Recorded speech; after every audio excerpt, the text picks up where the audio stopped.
Beleza, começamos mais uma vez um novo estudo sobre a escatologia, mais um capítulo do Cronos. Glória a Deus pela participação de todos, espero que hoje o estudo seja produtivo, né? Só me confirmem se vocês estão vendo aí a tela do meu navegador Ok. aí. Davi, você conseguiu acessar aí a tela? Como você está entrando agora pela Sim, primeira vez? sim, tá bem pequena, eu vou tentar aumentar, mas tá boa, dá para ver. Perfeito, perfeito. De qualquer maneira, a gente vai lendo e eu quero aí que vocês interajam bastante hoje. Hoje vai ser provavelmente um dos estudos mais importantes, não só porque é um estudo importante, ele é, mas a partir desse capítulo nós temos o framework, a estrutura, a rede, entre aspas, a cama que vai se deitar o resto das informações. Né, é como se esse capítulo fosse uma mesa e daqui em diante o livro ele começa a adicionar detalhes sobre isso daqui. Então a gente tem que ter bastante confiança e entendimento especificamente sobre o capítulo 11 do livro de Apocalipse para conseguir entender os próximos, tá? Então, logicamente, eu só queria lembrar o nosso último estudo, né? Nosso último estudo foi em Apocalipse capítulo 10, quando conversamos sobre aquele anjo e a gente estava deduzindo se ele era Cristo ou não. Estávamos já na questão das trombetas, já havia explicado que as trombetas elas funcionam como aquela boneca russa, que sempre que a gente chega em uma, a gente tem outra, né? Só que agora a gente começa a explorar um novo conceito no livro de Apocalipse, e aí que as coisas ficam tão complexas, que é o conceito de recapitulação. É quando nós estamos avançando para uma ideia, mas o livro, antes de continuar para a próxima ideia, ele dá uma pausa. E nessa pausa acontece uma espécie de zoom para fora, né? É como se a gente estivesse enxergando no micro e agora a gente está enxergando no macro. A gente antes estava enxergando de perto, agora a gente está enxergando de longe. Por isso que é muito importante a gente entender que isso não é agora cronológico, mas a gente começa a enxergar as coisas num ponto de vista maior. A gente começa a enxergar um desenvolvimento de uma história maior, para que quando essa história maior for completa, aí sim a gente tem o prosseguimento dos flagelos, né, daqueles 777, como eu mostrei para você, né, os 7 selos, as 7 trombetas e os 7 flagelos. Mas entre as 7 trombetas e os 7 flagelos, nós temos aí a parte mais importante do livro, que é essa recapitulação profética da Bíblia inteira, não somente do Novo ou do Antigo Testamento, ou mesmo do livro. Né? Nós estamos lidando aqui com a profecia e o total cumprimento de todas as Escrituras em alguns capítulos. Então é muito importante a atenção de vocês, tá bom, pessoal? Mas vamos lá. Se alguém aí se quiser oferecer para ler, não sei se está aparecendo aí, mas eu estou utilizando a Almeida, né, a tradução. Não sei se vocês conseguem acompanhar pela minha tela. Alguém aí se proporia aí a começar lendo essa passagem com a gente? Primeiro nós leremos ela toda e depois a gente vai picotando ela, porque é uma passagem difícil. Eu leio. Você lê? Vamos lá então. A partir aí do versículo primeiro. Pode mandar. Pode ler aqui na minha, Vitor? Qual é a sua? NA.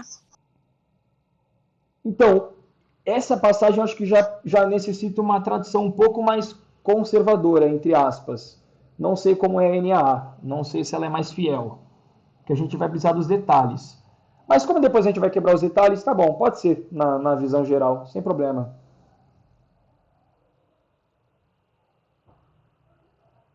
Dada uma caná semelhante a uma vara, e foi-me dito: levanta-te, mede o santuário de Deus e o altar e os que nele adoram.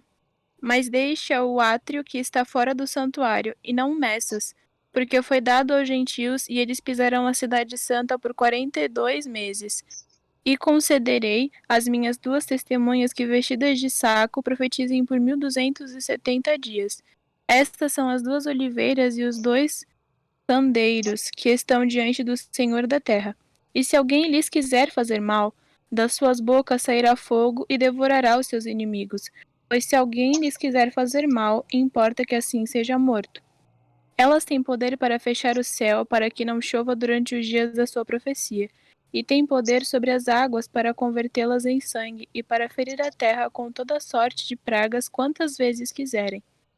E quando acabarem o seu testemunho, a besta que sobe do abismo lhes fará guerra e as vencerá e matará. E jazerão os seus corpos na praça da grande cidade que espiritualmente se chama Sodoma e Egito, onde também o seu Senhor foi crucificado. Homens de vários povos e tribos, e línguas e nações verão os seus corpos por 3 dias e meio, e não permitirão que sejam sepultados. E os que habitam sobre a terra se regozijarão de eles e se alegrarão e mandarão presentes uns aos outros, porquanto esses 2 profetas atormentaram os que habitam sobre a terra. E depois daqueles 3 dias e meio, o Espírito de vida vindo de Deus entrou neles, e puseram-se sobre seus pés, e caiu grande temor sobre os que os viram. E ouviram uma grande voz do céu que lhes dizia: Subi para cá. E subiram ao céu em uma nuvem, e os seus inimigos os viram. E naquela hora houve um grande terremoto, e caiu a 10ª parte da cidade.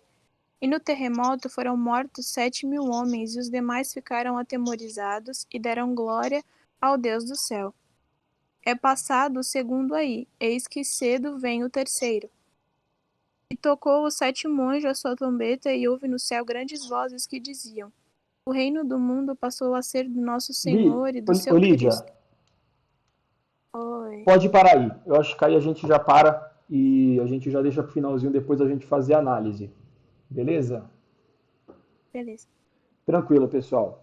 Como vocês já percebem aí, hoje a gente vai falar sobre as 2 testemunhas, né? E o que isso significa, se é que significa algo, e como nós podemos chegar na verdade sobre esse texto de maneira mais categórica, na verdade assertiva, né? Lidando com as informações que estão dentro do texto, para que não haja dúvida, e o que isso significa para nós, cristãos, tá bom? De imediato, se vocês acompanharem na leitura, vocês já percebem que está cheio de detalhe. Tem muita coisa aí, certo? Tem muito detalhe, então a gente vai tocar em um de cada vez. Eu separei aqui algumas fotos e algumas passagens bíblicas, então eu preciso que vocês prestem bastante atenção, porque a gente vai cruzar muito com o Antigo Testamento. É como se realmente essa passagem Deus tivesse caprichado. A gente tem aí tanta referência do Antigo Testamento que a gente nem sequer imagina. Tá? Mas vamos lá. E novamente, só lembrando a todos, quem tiver dúvida, é só interromper sem problema. Não tem nem que pedir, é só interromper na hora e já era. Tá? Mas vamos lá. Começando com o versículo 1, né, na Almeida, a gente tem que se lembrar quem é que está tendo essas visões. No caso, João. A gente já deixa claro, por conta dos nossos estudos iniciais, que esse provavelmente é o apóstolo João, né, devido a algumas provas que eu já apresentei. Não vamos entrar nesse assunto agora. Mas sendo João, ele é que percebe, né? E a ele foi dada uma cana semelhante a uma vara. E foi-lhe dito, né? Levanta-te, mede o santuário de Deus e o altar, e os que nele adoram. A primeira coisa que nós temos que entender sobre esse primeiro versículo, considerando o livro de Apocalipse tendo sido escrito por João, enquanto ele fazia parte de um cativeiro na ilha de Pátimo, a maioria dos escolares, a maioria dos estudiosos, concluíram que ele teve essas revelações a partir de uma data posterior à destruição do segundo templo. Ou seja, quando João teve essas visões e também as escreveu, provavelmente, mas muito provavelmente, o segundo templo já havia sido destruído. Por certo, na verdade, ele já havia sido destruído. Os únicos que vão defender que não são os preteristas, porque eles já chegam com um pressuposto no texto, que as coisas já aconteceram. Mas, se nós analisarmos o texto, nós temos fortes evidências, por conta da ilha de Patmos, que essas coisas são referentes a um futuro templo, e não a um templo que já havia sido destruído por Tito e os seus generais em 70 depois de Cristo. E é muito importante eu ressaltar isso, e é de fato importante, porque tudo vai depender dessa cronologia.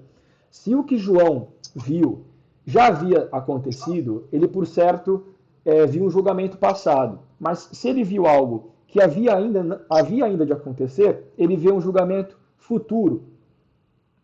A gente vai tratar nesse texto, por conta da própria questão de ser muito mais provável, da posição que a maioria dos escolares acreditam, de ser algo futuro. Essa passagem especificamente está tratando um tempo que ainda não havia acontecido. Então, quando João recebe essa cana semelhante a uma vara, e aí ele é dito para medir este santuário de Deus e o altar e os que nele adoram, é claro que ele está falando do templo. Isso fica mais claro, e quando eu digo templo, do templo físico, e não aquele templo celestial que já vimos alguns capítulos anteriores. Um templo que também, curiosamente, aparece nos próximos capítulos das Escrituras e do próprio livro de Apocalipse. Mas o templo físico, a evidência que nós temos isso é o próprio versículo seguinte, o versículo 2, onde a João também é dito: mas deixa o átrio que está fora do santuário e não o meças, porque foi dado aos gentios. E eles pisarão a cidade santa por 42 meses. Pessoal, eu não sei se vocês se lembram, mas quando nós tratamos do templo de Salomão, do primeiro templo, até mesmo do de Herodes, que depois acabou sendo reconstruído, e isso tem muito a ver com esse capítulo. É incrível a quantidade de referência cruzada, vocês já vão entender o que eu estou falando, com Zorobabel e Josué. Esse templo, quando ele foi construído e reconstruído, ele possuía as suas categorias, que são expostas no livro de Hebreus. Ele possuía as suas seções, né? Ele possuía o átrio, o santo e o santo dos santos. Alguém aqui não sabe o que isso significa? Ou todos já estão familiarizados com esse conceito?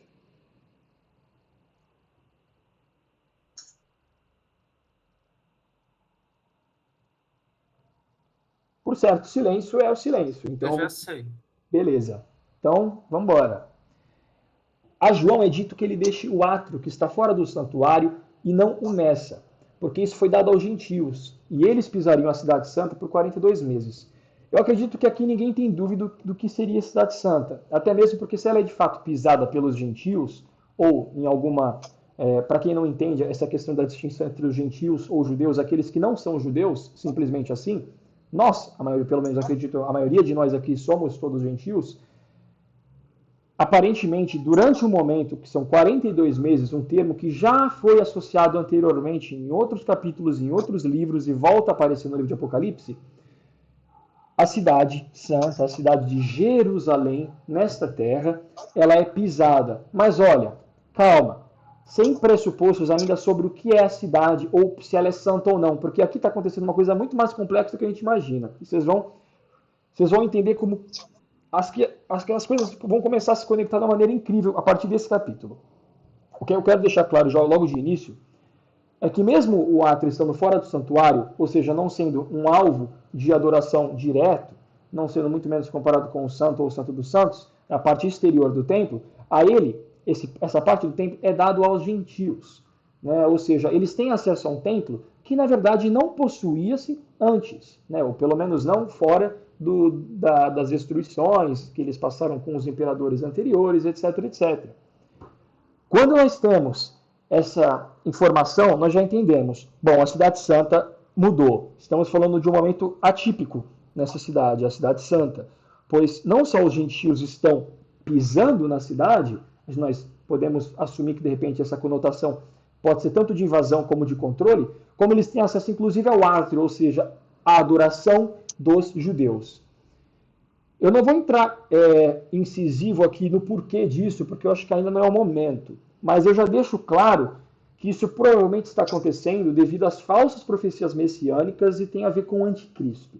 Até mesmo porque sabemos que a casa, o templo, é dito que ele seria uma casa de oração para todas as nações. Nós sabemos que isso é uma profecia que é cumprida por principalmente o Cristo, mas no caso o verdadeiro, Jesus. Aqui nós já temos, provavelmente, junto com o primeiro selo de Apocalipse, que eu mostrei, que assemelha-se muito com Cristo, né? O primeiro cavaleiro branco assemelha-se muito com o segundo de Apocalipse 19, da mesma maneira como aqui, esse mistério do templo e da maneira como ele está sendo entregue aos gentios assemelha-se muito, só que logicamente de uma maneira falsa, ao próprio ministério do templo, que é a igreja, e do ministério do templo, que é os cristãos, nós gentios que adoramos o mesmo Deus dos judeus. Então aqui a gente já começa a pegar uma ênfase mais profunda, só para vocês começarem a pegar a profundidade. O que João já começa a ver, e ele na verdade ele recebe uma ordem, é para que ele vá e ele meça. Ou seja, ele pega a medida, ele conte os adoradores, ele perceba e ele sonde o que está acontecendo no templo, porque é atípico.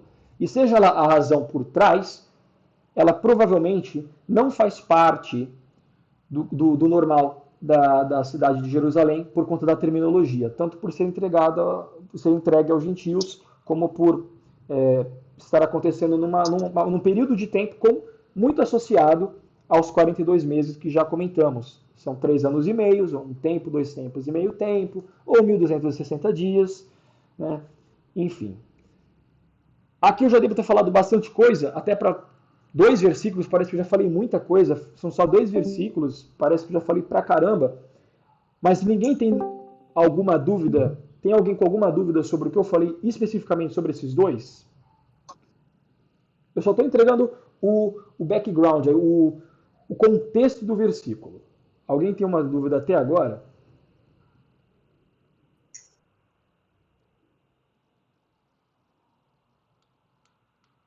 Eu quero só confirmar uma coisa. Beleza. Então, ele tem paralelo com os antigos tempos, mas ele também tem uma novidade que seria o acesso aos gentios? Exato, exatamente.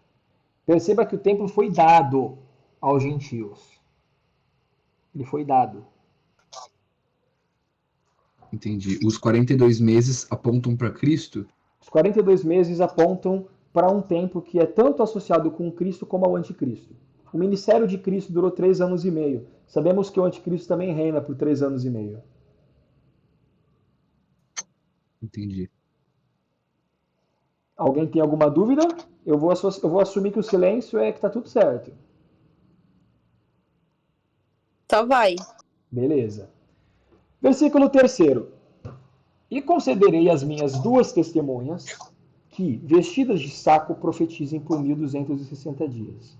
Tá bom. Mais uma vez nós temos aí a noção dos 1.260 dias. Logicamente, isso é uma conexão com os 42 meses. Para quem não sabe, se você pegar a conta aí, considerar um mês 30 dias ou um ano 360 e multiplicar ele por 3,5, você vai ter sempre essa mesma matemática aí, que são os 1.260. Sempre. Ou 42 ou 3 anos e meio.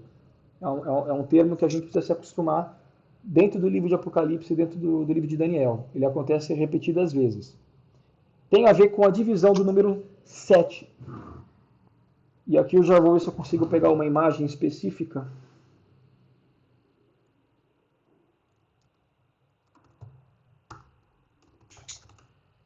Já vou deixar ela aqui de lado.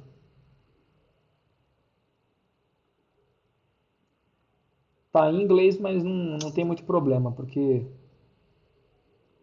o que importa é mais isso aqui. Mas vamos lá. Voltando para o versículo 3. E concederei às minhas 2 testemunhas que, vestidas de saco, profetizem por 1.260 dias. Bom, gente, primeiramente, quando falamos de concederei às minhas 2 testemunhas que profetizem, é Deus concedendo, no caso, as 2 testemunhas. O termo 2 testemunhas, ele associa-se com muitas, mas muitas passagens nas Escrituras. Eu só vou citar algumas. E provavelmente essa é a mais famosa, né? Primeiramente, o termo testemunhas em si. Nós sabemos que todos nós somos testemunhas de Cristo, né? Vamos começar com o que não é. Todos nós temos um testemunho de como fomos salvos ou de como Cristo agiu na nossa vida. Enfim, a nossa revelação sobre a palavra de Deus, tudo isso gera um testemunho, tá? O problema é que não é o termo que está sendo utilizado aqui, ou não da maneira como está sendo utilizado aqui. Essas 2 testemunhas não são muito diferentes daquela testemunha que comentamos lá no início dos nossos estudos, sobre aquela testemunha fiel. Eu não me lembro de qual igreja, eu posso até voltar agora para ver se eu consigo encontrar um nome. Mas eu acho que era a igreja de... Tá aqui, Antipas. Antipas, Apocalipse 2, versículo 13. É o anjo da igreja em Pérgamo. a nós é dito que Antipas era uma fiel testemunha. Antipas era uma fiel testemunha, né? Diante de uma igreja apóstata, diante de uma igreja cheia de pecado, onde o trono de Satanás aparentemente estava, né? Que é a cidade de Pérgamo, metaforicamente, Antipas não havia renunciado à fé e é chamado de uma leal testemunha. Já temos aí uma conexão direta, até mesmo para se tratar do mesmo livro. Temos também no próprio livro a própria descrição de Cristo. Cristo se considera a testemunha fiel e verdadeira, o soberano da criação de Deus. Tá bom? Ele é considerado o próprio Amém, a testemunha fiel e verdadeira, né? A gente já começa a sondar o que significa esse termo. Testemunha que tem o testemunho a ser dado. No caso, o próprio Cristo tem o testemunho da profecia, assim como Antipas é considerado uma testemunha fiel. Porém, em Apocalipse 11, eu acho que é uma nuance um pouco maior. Percebam que essas duas testemunhas, elas são chamadas primeiramente em dois. Isso já é o que eu vou abordar daqui a pouco. Mas que, engraçado, elas estarem vestidas de saco. Elas possuindo esse vestimento que é sempre associado nas Escrituras com luto. Eu também vou fazer mais uma vez aqui um Google aqui no Bíblia português, para ver se eu consigo algumas referências. Nós temos em 1 Reis 21, 27, Acabe, quando se cobre de pano de saco e jejua. Nós temos em Gênesis 37, 34, quando Jacó rasga suas vestes e veste-se de pano de saco, conforme a tradição, e pranteia durante muitos dias por seu amado filho. Nós temos o famoso, eu acho que essa é uma das mais famosas ocasiões que isso acontece, em Mardoqueu, quando ele soube de tudo que havia acontecido, ele rasga suas vestes e veste de pano de saco. Em Esther, uma das situações mais interessantes aí do termo. Temos em Jonas, após o rei de Nínive tomar desse hábito dos judeus para demonstrar arrependimento. Ou seja, Joel, Gênesis de novo. É um termo que é utilizado nas escrituras inteiro. Aqui você já começa a entender o que eu estou falando e por que eu estou gastando tanto tempo em só 1, ou 2, ou 3 versículos. Esse capítulo é específico porque tem muita informação aqui. Se a gente ler rapidamente, a gente acha que é simplesmente uma declaração de algo que vai acontecer e pronto. Mal a gente percebe que isso não é tanto uma declaração de algo que está para acontecer, mas de algo que vai cumprir o que já havia acontecido. E no caso, essas duas testemunhas, elas vêm literalmente para entrar em luto, para entrar e chorar por tristeza, por algo que está acontecendo na Cidade Santa. Nós já temos a conexão, o fato da Cidade Santa ter sido dada aos gentios e eles estarem pisando a mesma por 42 meses. Aquele que já tem um pouco mais de entendimento já se lembra do que Jesus falou, se não me engano, no Evangelho de Lucas, que ele disse que a cidade seria dada aos gentios até a plenitude do tempo dos gentios.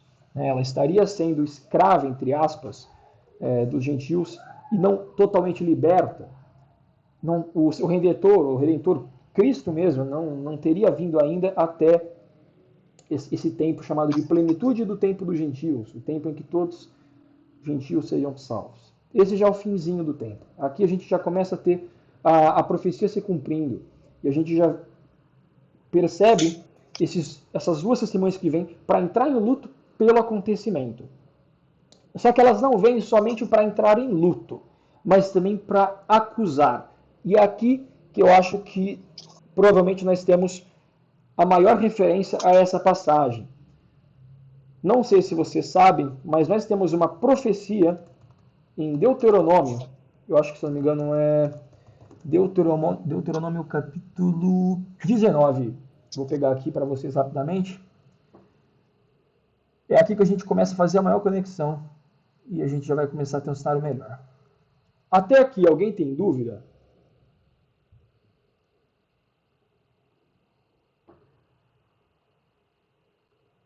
Não, Vitor, só se tu conseguisse aumentar um pouquinho o zoom Dá para pra- deixar mais confortável assim na leitura. Aqui da leitura? Isso, tá ótimo. Perfeito, vou aumentar. Nem precisa tanto. Beleza. Sobre Deuteronômio 19, nós temos na lei de Moisés, como a gente estava conversando hoje mais cedo, ou ali no grupo, sobre essas passagens mais antigas, né? Temos em Levíticos, Deuteronômio, essas passagens do Antigo Testamento que descrevem como o povo de Deus, especificamente Israel, deveria se comportar diante de todos os assuntos, né? Homicídio, sobre os assaltos, etc, etc. Quando comentamos sobre os pecados em si, esses pecados eles não podem ser julgados de uma maneira ínfime, de uma maneira tola. Eu até acho engraçado porque aqui no Discord hoje está o Davi. E acho que talvez ele vai entender melhor esse conceito. De um ponto de vista legal, a Bíblia necessita, como está escrito no versículo 15. Eu quero que vocês prestem atenção.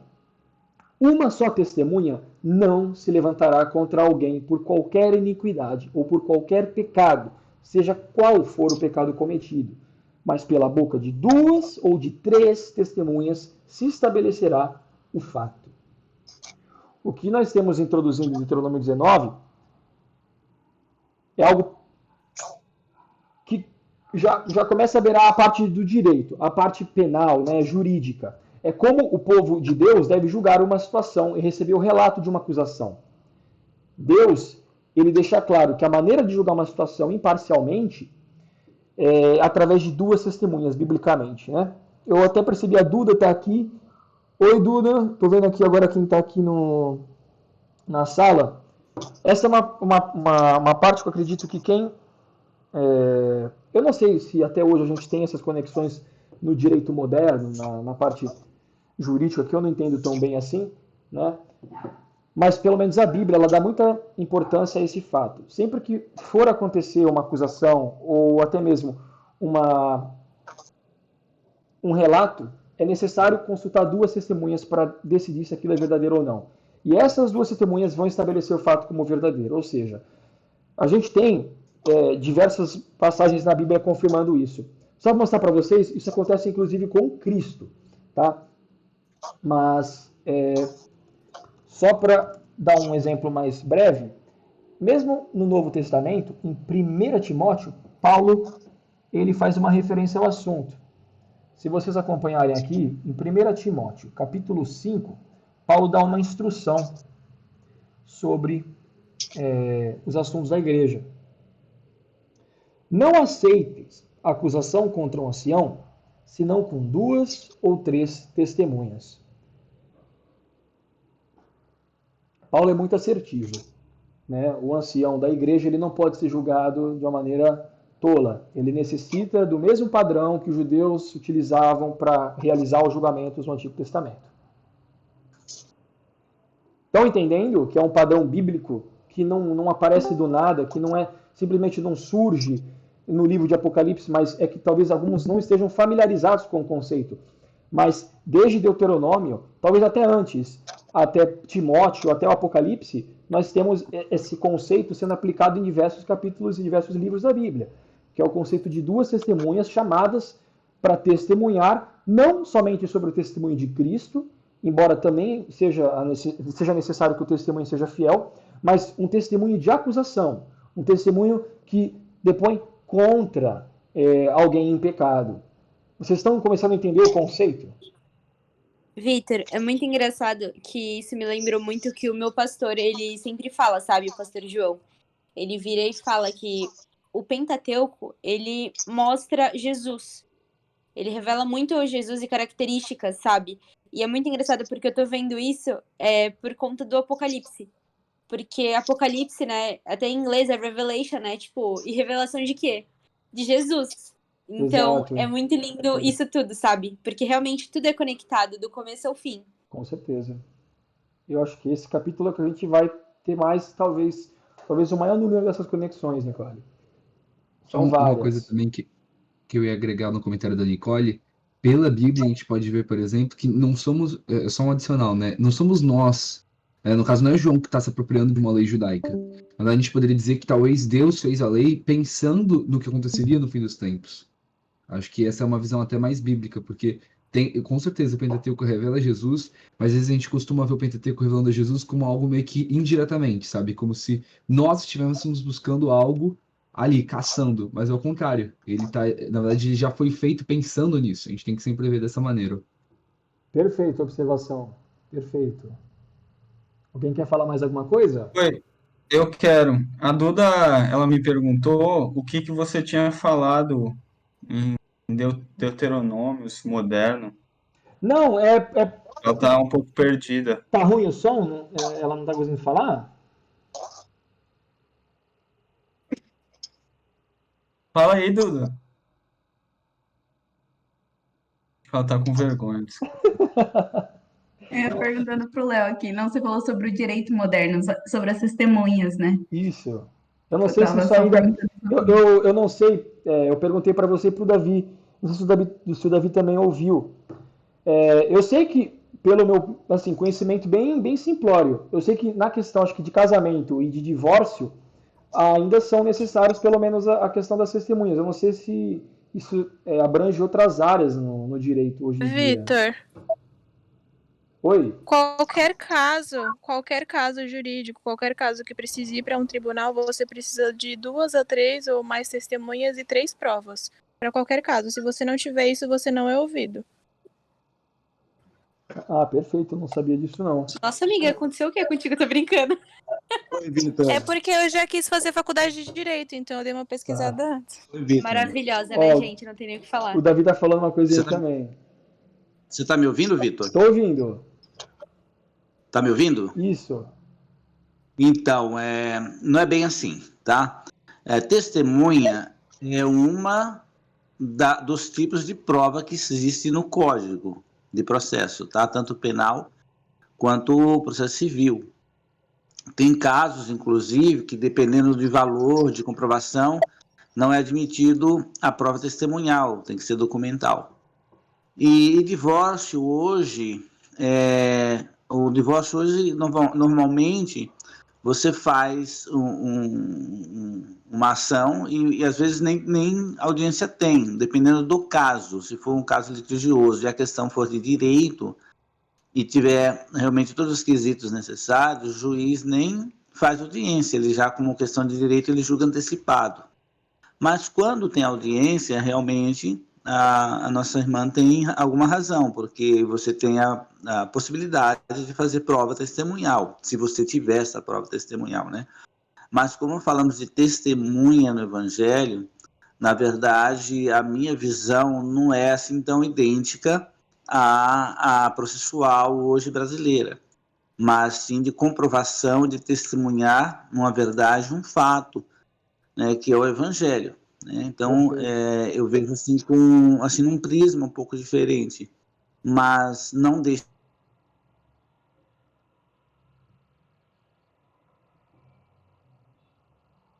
Davi, eu acho que. É uma verdade que tem que ser testemunhada, né? Perfeito, perfeito.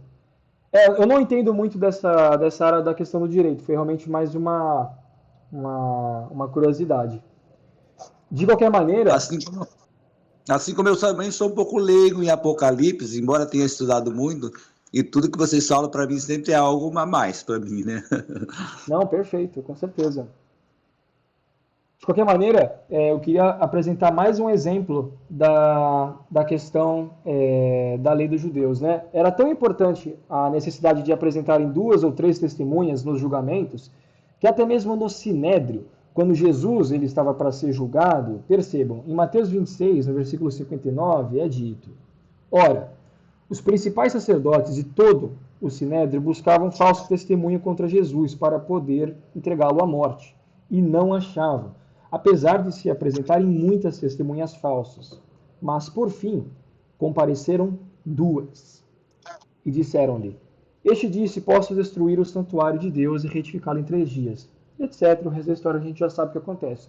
O que é interessante é que, para os judeus especificamente, é muito importante a lei testemunhal de 2 ou 3. No caso de julgamento, né? Como eu havia comentado, o testemunho de Cristo em si, ele é presente em todas as escrituras, desde Antipas até Cristo, a testemunha fiel.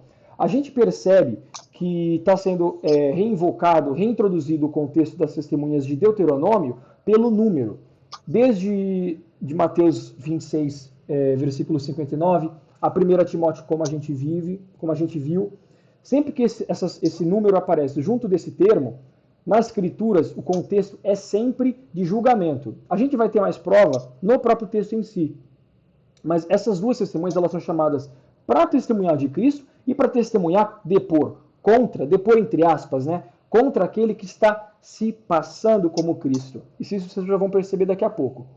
De qualquer maneira... Victor, só uma pergunta. Oi. Eu não sei se eu me confundi, se eu me perdi no caminho, Beleza. mas elas vestidas de saco é uma questão de arrependimento, mas uma questão tipo de penitência, de lamentação, né? Perfeito.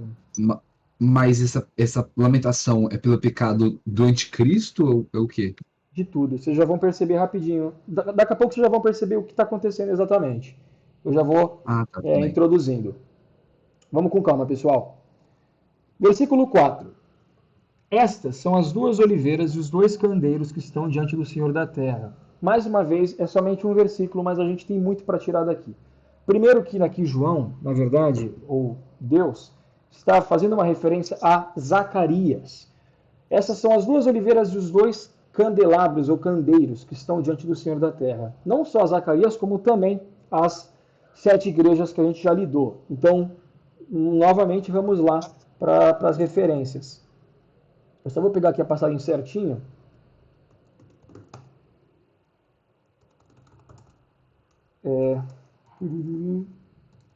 Tem que procurar no Google porque eu esqueço o capítulo. É o Zacarias 4. Boa, perfeito, é isso mesmo. Vamos lá.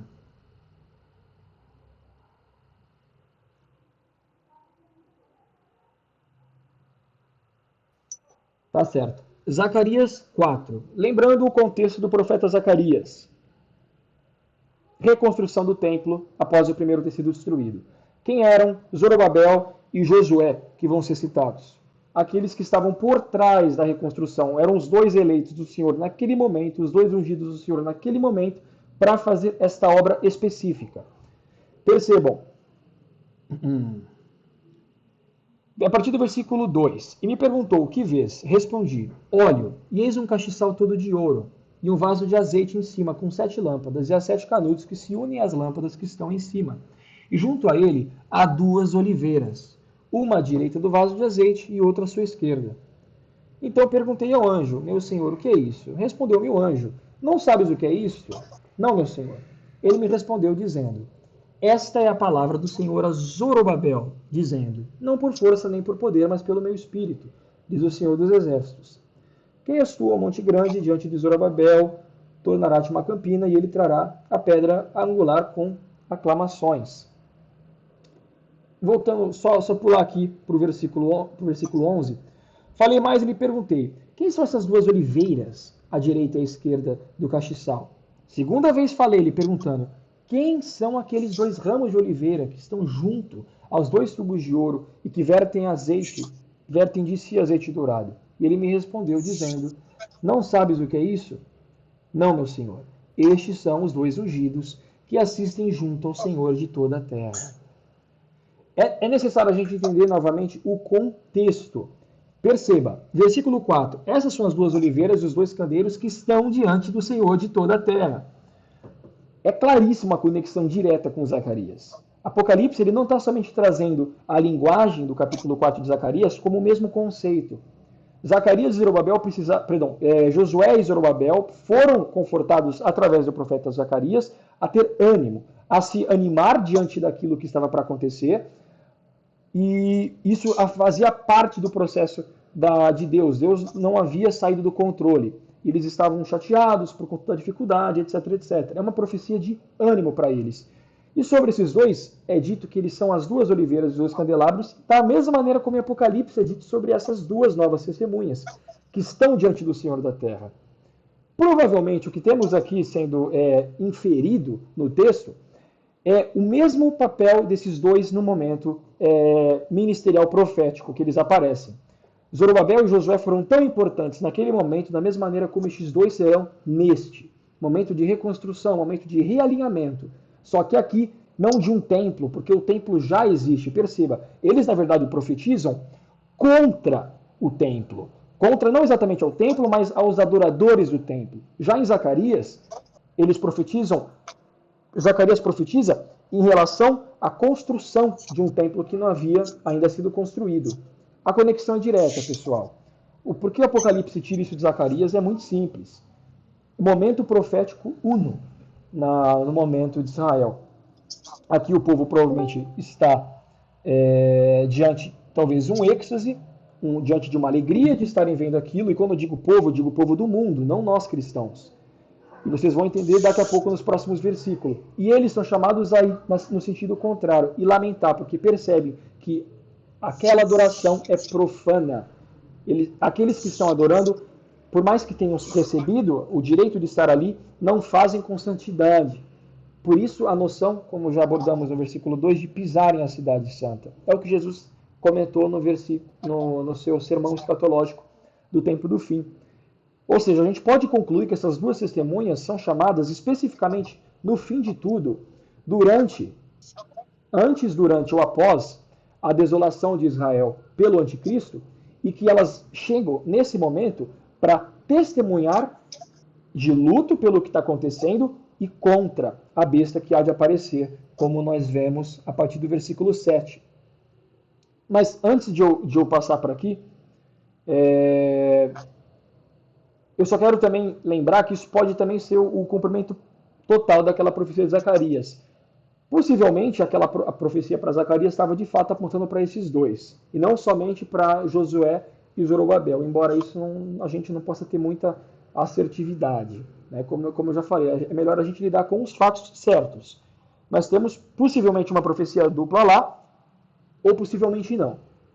Como a gente não sabe, a gente só vê uma reinterpretação do versículo que havia sido exposto antes, a gente pode concluir que, no mínimo, a linguagem ser semelhante induz que o contexto também é semelhante. Resulta no contexto semelhante e num ministério semelhante, não necessitando necessariamente que Zacarias tenha profetizado sobre as duas testemunhas também. Tá, pessoal? Até aqui vocês entenderam ou tá meio difícil?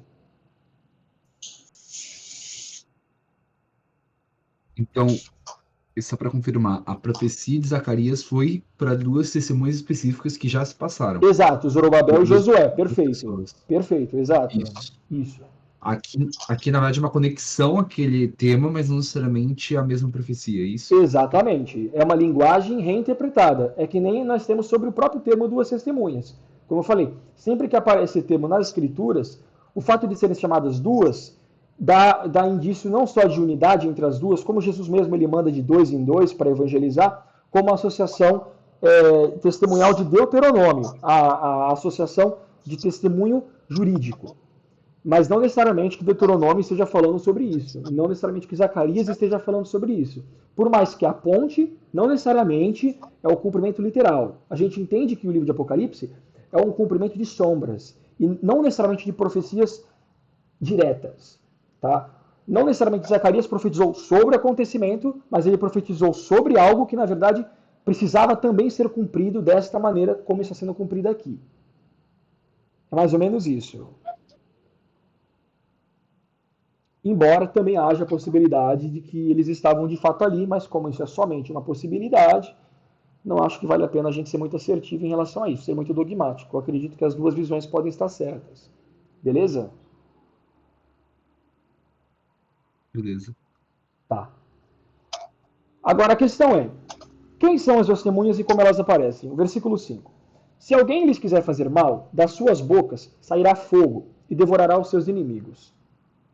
Pois se alguém lhes quiser fazer mal, importa que assim seja morto. Ou seja, certamente o testemunho delas vai incomodar muita gente. Por mais que elas estejam em luto, elas têm um testemunho de arrependimento geral. Elas estão clamando arrependimento. É necessário arrependimento. Geralmente, quando eles entram em pano de saco no Antigo Testamento, isso acontece sempre após ou antes de um julgamento. As duas testemunhas, elas provavelmente estão profetizando julgamento para os habitantes do mundo, principalmente os gentios que pisoteiam metaforicamente o átrio, ou seja, aqueles que acham que fazem parte de Israel. Ah, mas será que eu já não vi isso em algum outro lugar? Olha que curioso, tá? E aqui eu vou fazer uma conexão bem interessante. E, gente, eu vou tentando ser rápido, mas esse capítulo realmente é difícil. Se vocês se lembram, mesmo em Apocalipse, lá atrás, quando a gente comentou sobre as igrejas, quantas igrejas eram, pessoal? Eram 4, 15, 22, 5, 7. Quantas eram as igrejas de Apocalipse no início, né? Aquelas que de fato já já existiram no passado? As 7, né? Eram as 7 igrejas, né? Esmirna, Laodiceia, Filadélfia, Pérgamo, Tiatira, etc, etc. O que é curioso é que dessas 7 igrejas, somente dois desses 7 candelabros são encontrados justos. Nós sabemos que Éfeso abandona o primeiro amor. Pérgamo é conhecido não só por ter o trono de Satanás, mas que eles estavam sacrificando comida a ídolo. Tiatira também cheia de pecado e imoralidade sexual, onde aparecia essa tal de Jezabel. Sardes a mesma coisa, ela tem essa fama de vive, mas na verdade está morta. E por último a Laodiceia, né, que é aquela que não era nem fria nem quente. Porém, no meio dessas 7 igrejas, aparecem, no meio desses 7 candelabros, é daí que eu quero que vocês comecem a extrair toda a linguagem, como é bela e como é profunda a linguagem desse livro. Diante desses 7 candelabros, 2 foram encontrados justos. Tanto o candelabro ou igreja de Esmirna, que estava para passar grande tribulação por 10 dias, mas que não foi encontrado pecado, como ao candelabro ou igreja da Filadélfia. E essa a gente sabe que é a que possui a maior promessa. A promessa que muitos hoje erroneamente se associam, né? Eu sou a igreja de Filadélfia, você é Laodiceia. Do ponto de vista histórico, ninguém é ninguém, porque essas igrejas já passaram. Nós estamos falando de tipologias, né? Mas tanto a igreja de Esmirna como Filadélfia foram encontradas santas diante de Cristo, provavelmente porque tinha uma conduta santa. E o curioso é que somente nessas 2 igrejas nós vemos a introdução de um termo que não aparece nas outras 5 ou no resto das escrituras. E isso é muito interessante. A eles, aos cristãos dessas 2 igrejas, é prometido algo que eu falei que talvez tenha passado despercebido naquele momento. Deus, o Cristo, no momento, estava confortando Esmirna, porque conhecia a blasfêmia dos que diziam ser judeus e não o são, porém são sinagoga de Satanás. Curiosamente, em Apocalipse 3, sobre a igreja de Filadélfia, eis que farei aos da sinagoga de Satanás, aos que se dizem ser judeus e não são, mas mentem. Eis que farei que venham e adorem prostrado aos teus pés, e saibam que eu te amo. Percebam, pessoal, da mesma maneira como entre esses 7 candelabros, 5 são excluídos por serem ímpios e são chamados para se arrepender, 2 candelabros ou candeiros são conservados de maneira que o testemunho dessas 2 igrejas acusassem a esses que se chamavam, na época, porque isso já aconteceu, se chamavam de judeus, mas na verdade não eram, era uma espécie de judaísmo, de gentil, misturado com um esoterismo da época, a serem constrangidos pelo testemunho e a ponto de tentar silenciá-los. Eles incomodavam esses que se diziam ser judeu e não são. O problema é que, da mesma maneira como essas 2 igrejas literalmente enfrentaram esses tormentos na Ásia Menor há anos, há milênios atrás, aparentemente as 2 testemunhas aparecem na Cidade Santa por 42 meses e incomodam esses gentios que estão no santuário, que estão, quer dizer, fora do santuário, estão no átrio. Agora, fazendo o quê? Não sabemos, porque esse não é um lugar correspondente aos gentios. Não, pelo menos, de acordo com a antiga aliança, em que o templo era um lugar, literalmente, entregue aos judeus. Não só a qualquer judeu, mas aos sacerdotes e a uma certa rigidez cerimonial, que até mesmo os judeus, se fizessem de maneira tola, seriam exterminados. O que a gente vê aqui é um total descumprimento, uma total afronta à lei de Deus. Uma total, eu diria que, má interpretação das escrituras que geram esse pecado. E por isso as 2 testemunhas são chamadas para acusar, para necessitar, chamar arrependimento, para lembrar o estado do templo e justamente para incomodar com o seu testemunho aqueles que dizem ser judeus, mas não são. Ou seja, aqueles que dizem pertencer ao templo, pertencer à cidade, pertencer a Israel e não são. Ah, mas será que esse templo não é em outro lugar? De jeito nenhum, até porque a gente sabe que a cidade santa é sempre Jerusalém nas Escrituras. O que a gente vai ver, porém, daqui a pouco, é que não a partir de agora. Mas antes da gente continuar, entenderam essa tipologia, pessoal, das 7 igrejas, das 2 que também representam os 2 candelabros? Percebam, versículo 4, os 2 candeiros. Alguém tem alguma dúvida até aqui?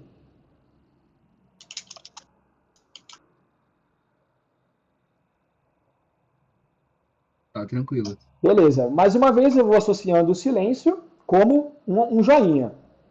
Vamos lá. E se alguém lhes quiser fazer mal, das suas bocas sairá fogo e devorará os seus inimigos. Pois se alguém lhes quiser fazer mal, importa que assim seja morto. Logicamente, a gente não sabe se esse fogo é literal ou é um símbolo, pois o fogo é utilizado constantemente nas escrituras como símbolo de juízo. De qualquer maneira, eu não mexeria com essas duas testemunhas quando elas estivessem por lá. Não acho que seja sábio fazer isso com elas. Né? Agora, só uma curiosidade para vocês. Sobre essa questão do fogo, se a gente pegar na referência cruzada, nós temos Elias, que a gente sabe era famoso por fazer o fogo cair do céu. Nós temos em Salmos, Salmo 18:8, quando é dito que das suas narinas subiu fumaça, da sua boca serão brasas vivas e fogo devorador, um sinal de juízo, mais uma vez. Só que eu tenho uma passagem que é muito interessante, um profeta que, infelizmente, é ignorado, e que eu acho que serve mais.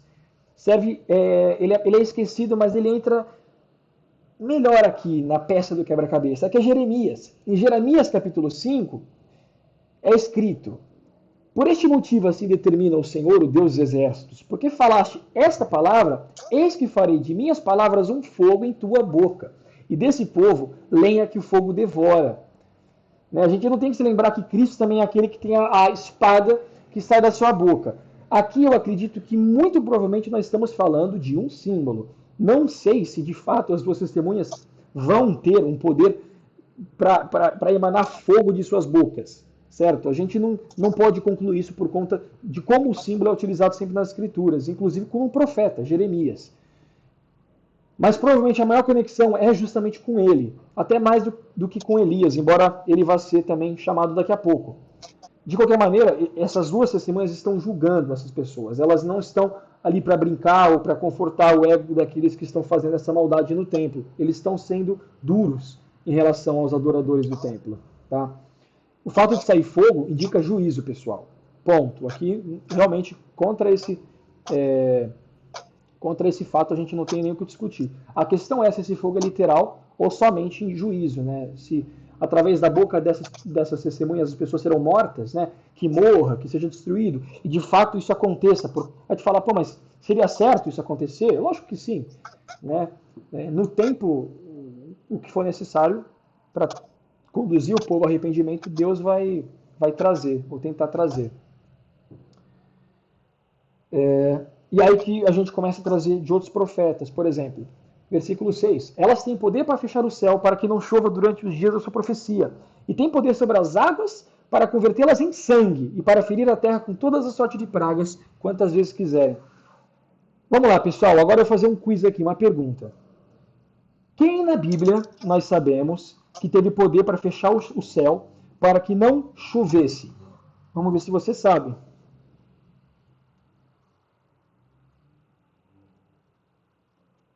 Jesus, né? Jesus? Sim, ele mandou Qual que era a acalmar. pergunta? Perdão, não entendi, Luigi. Qual que era a pergunta? Quem na Bíblia, qual dos profetas da Bíblia teve poder para fechar Elias. o céu? Elias. Quem falou Jesus? Eu falei Jesus porque Jesus mandou acalmar a tempestade. Isso, não, no caso é o de acalmar a tempestade. Mas eu digo... eu não tinha escutado, eu só entendi quem e não que era um profeta. Se é profeta, só pode ter sido Elias. Perfeito, exatamente. Curiosamente, alguém se lembra por quanto tempo isso durou? Foi, eu acho que 3 anos, né? Alguma coisa assim. Acha? Alguém tem alguma certeza? Em Lucas, capítulo 4, é dita essa história. Mas você está certa. Né? Jesus disse, de fato eu vos digo, no tempo do profeta Elias, quando não choveu durante... Olha que engraçado, pessoal. 3 anos e 6 meses. E houve Eu dei grande aula fome. sobre isso. Perfeito. Durante 3 anos e 6 meses, ou seja, 42 meses, no Antigo Testamento, Elias não permitiu que chovesse. Logicamente, a gente entende que por um juízo, não porque Elias, peraí, fecha aí, chuva. Não, eu quero que seja assim. Não. Deus conduziu esse poder para Elias naquele momento. Né? Da mesma maneira como essas duas testemunhas recebem poder, né? Como é dito, e concederei que as minhas testemunhas profetizam, ou seja, o poder não emana delas, Elias também fez isso no Antigo Testamento, tá? E aí as coisas já vão ficando um pouco mais claras. E agora eu vou perguntar de novo. E sobre as águas? Qual profeta do Antigo Testamento converteu as águas em sangue? Vamos lá.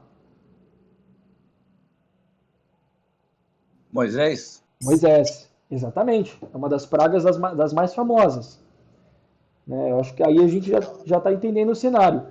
A gente vê os milagres a gente vê do início as mesmas palavras que saem da boca de Jeremias. Nós vemos o mesmo poder que Elias teve sobre o céu. Nós vemos as mesmas pragas que caíram sobre as águas e também mas que não estão descritas aqui, como está escrito, e toda sorte de pragas, ou seja, até pragas que não estão escritas aqui, quantas vezes quiserem.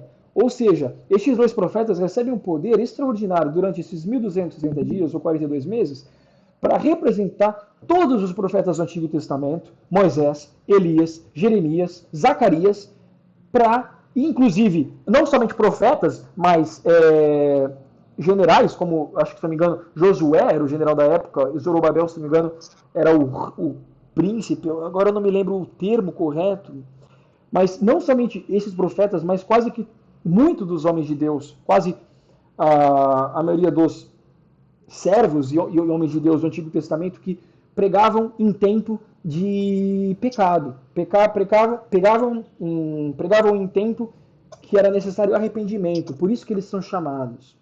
Tá? Parece que talvez eu esteja dando detalhes demais, mas por quê? Porque a partir daqui, entre aspas, a partir desse versículo 6, a descrição sobre elas acabou.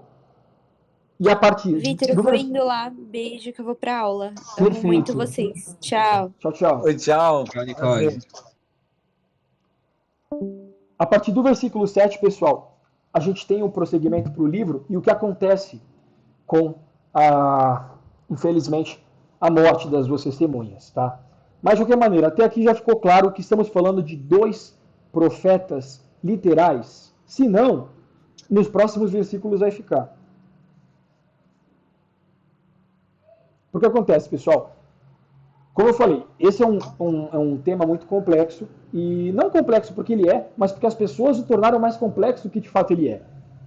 Por exemplo, veremos no próximo versículo que as testemunhas são mortas. Inclusive, são penduradas. Mas mesmo assim, algumas pessoas concluem que as duas testemunhas representam o Antigo e o Novo Testamento. Algo que não só exegeticamente não faz sentido absolutamente nenhum, porque João não dá a entender de estarmos tratando um manuscrito ou o cumprimento das Escrituras, mas de estarmos tratando, pela linguagem do texto, duas pessoas literais, concretas, com poder como os de antigamente. A terminologia ela é retirada só de passagens que deduzem pessoas e não conceitos, por mais que também representem os conceitos como a totalidade da profecia, a totalidade da lei, né? A profecia é representada por Elias e a lei é representada por Moisés, né? Aqueles que estavam no monte da transfiguração com Cristo. Mas aqui nós estamos falando de dois profetas literais, como no Antigo Testamento. Não somente literais, mas os últimos dois profetas do mundo. Quer ver? Versículo 7. E quando acabarem o seu testemunho, o Antigo e Novo Testamento não vai acabar o seu testemunho. E mesmo que acabe, digamos, você chegue na conclusão que a Bíblia vai deixar de existir, ou que vão impedir a Bíblia de existir, olha o que é dito sobre as duas testemunhas aqui. A besta que sobe do abismo. Vamos ignorar isso por um momento. Lhes fará guerra e as vencerá e a matará. A gente não possui razão no texto para concluir que a palavra matará não é nada mais do que está escrito aqui, que é exatamente matar, remover a vida. Até se a gente pegar a palavra original,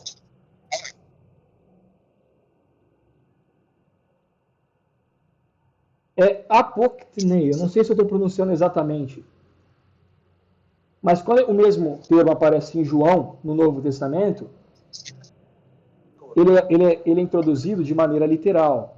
Morte física, de fato morte de sangue, e não somente um cessar, ou um deixar de existir.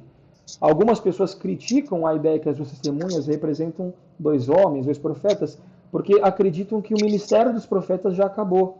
E, de fato, o ministério dos profetas do Antigo Testamento que apontavam para Cristo, de fato já acabou. Mas esses dois profetas, eles não apontam para Cristo. O propósito deles não é revelar o Evangelho de Jesus Cristo ou ser uma sombra de Cristo. Perceba, eles não são sombra de nada. O Antigo Testamento é uma sombra deles. Enquanto os profetas apontavam para frente, esses daqui aparentemente apontam para trás. Por isso que a gente não tem uma razão exegética do texto para concluir que eles não são profetas. Até mesmo quando é dito no versículo 8 que jazerão os seus corpos, você teria que mostrar... Pessoal, rapidinho, tá um ruído aqui, acho que tá um eco em alguém. Ô Davi, acho que é o teu.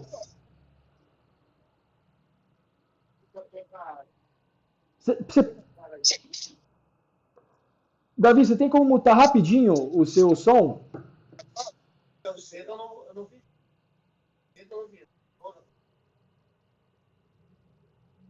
Então. Ô, Vitor, você pode, qualquer coisa, silenciar um pouquinho. Eu vou silenciar rapidamente, pessoal, só que tá dando um eco muito forte.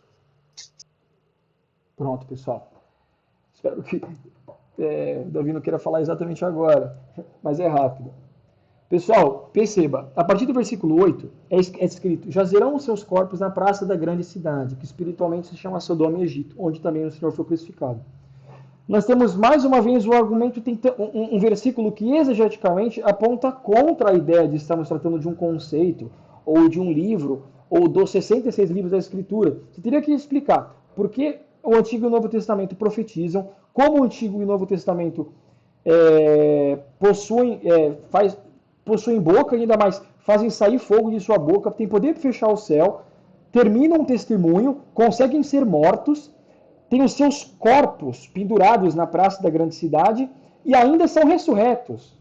Você teria que chegar numa conclusão que é no mínimo estranha e que eu não estou disposto a aceitar. Eu acredito que ninguém com um mínimo de transparência em relação a lidar com esse texto vai estar que esses profetas não são de fato dois profetas. Tá?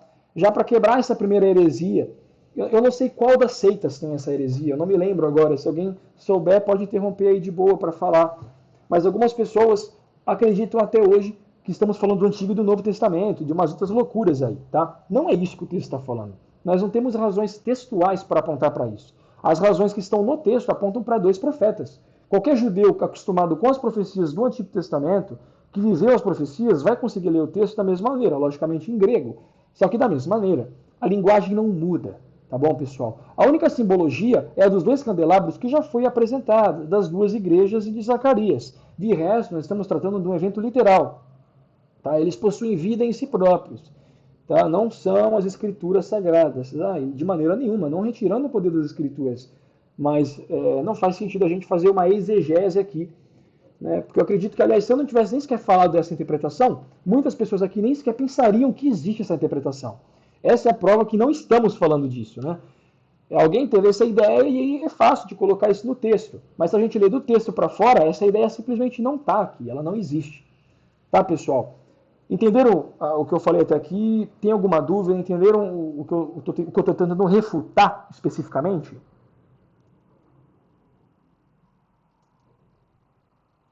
Nenhuma dúvida, pessoal? Entendi sim. Eu só ia perguntar um negócio. Amanda? Eu tava pesquisando aqui um pouco antes sobre esse negócio de testemunhas e achei um link de um cara que eu acho que você citou. Não é muito pra agora, é só pra ter certeza, pra saber se eu posso me guiar por ele. Eu mandei o link dele. Vê se é esse que você tinha sugerido, que ele tá falando das duas testemunhas. Pelo Discord, você mandou? Isso, na aba futuro. Justamente, ele tá justamente explicando por que elas não são o Antigo e o Novo Olha, Testamento. interessante, não estou citando ele. Mas eu acredito que os argumentos são os mesmos. É como eu digo, pessoal, a melhor maneira da gente ter uma interpretação bíblica de um texto é pegar uma pessoa que conhece todas as escrituras, ou seja, ela tem um conhecimento interpretativo para lidar com aquele texto, mas ainda não lidou especificamente com aquele texto. Eu acredito que a maioria das pessoas aqui não lidou especificamente com Apocalipse 11 com tanto detalhe até hoje. Se eu estiver errado, se alguém já estudou tão detalhe por detalhe, aí enfim, deve ser uma exceção, pode ser que aconteça. Mas eu acredito que aqui no Discord, nesse momento, Ninguém, com as informações contidas no texto, conseguiu concluir que estamos falando do Antigo e do Novo Testamento. Eu acho que essa é a maior evidência que não estamos falando do Antigo e do Novo Testamento. Certo? Se através da palavra, dos argumentos do Espírito Santo, nós não chegamos a uma conclusão, o oposto é a exegese. Uma pessoa tem a ideia, a gente aplica de volta no texto. Certo? Então, acaba que provavelmente, Luigi, talvez alguns argumentos tenham assim sejam os mesmos. Eu não conhecia não esse link que eu estou vendo aqui. Mas, Então, eu só ia perguntar só um S sobre essa questão. manda. Estaria errado, pelo menos foi o que eu deduzi da visão desse cara aqui, mas eu não sei se essa é a visão correta. Estaria errado, então, nós vermos, por exemplo, o Novo Testamento como a substituição, o cumprimento das promessas que foram feitas aos judeus, porque ele está dizendo que o maior problema de ver a raiz das pessoas verem as duas testemunhas como os dois testamentos é justamente esse.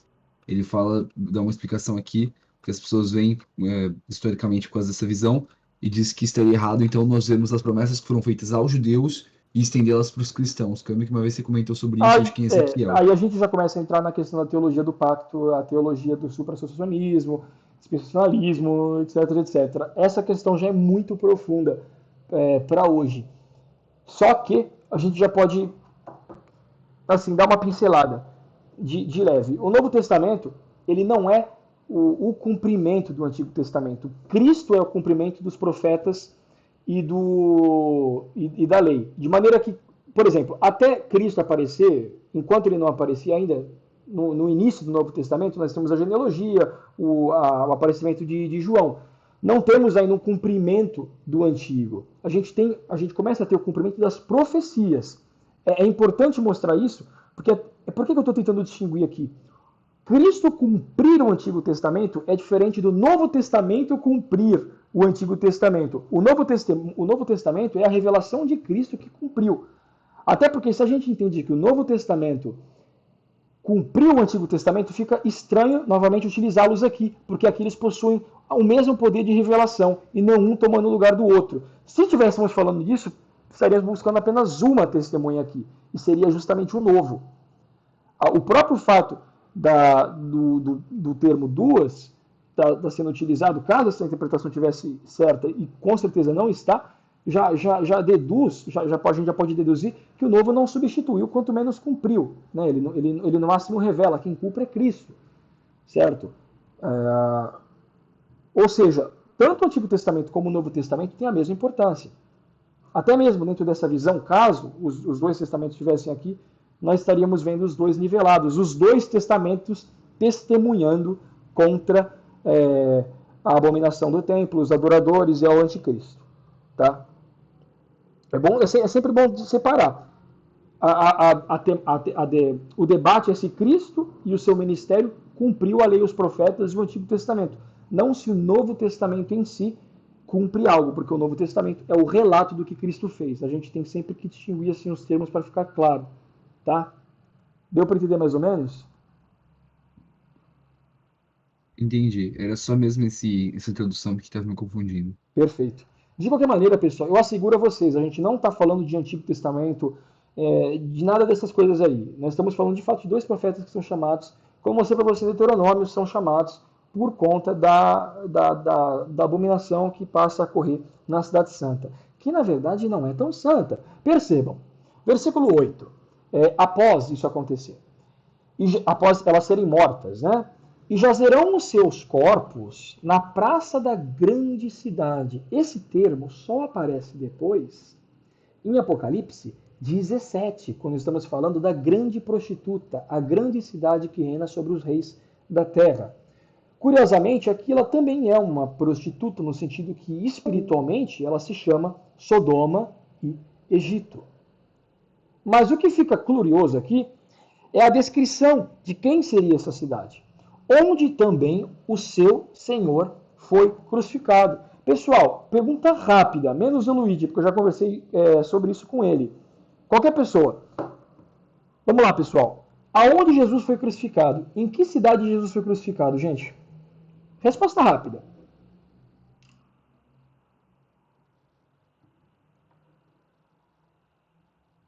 lado de fora de Jerusalém. Alguém duvida? Alguém acha que foi outra Errado? coisa? Não, alguém tem uma outra interpretação?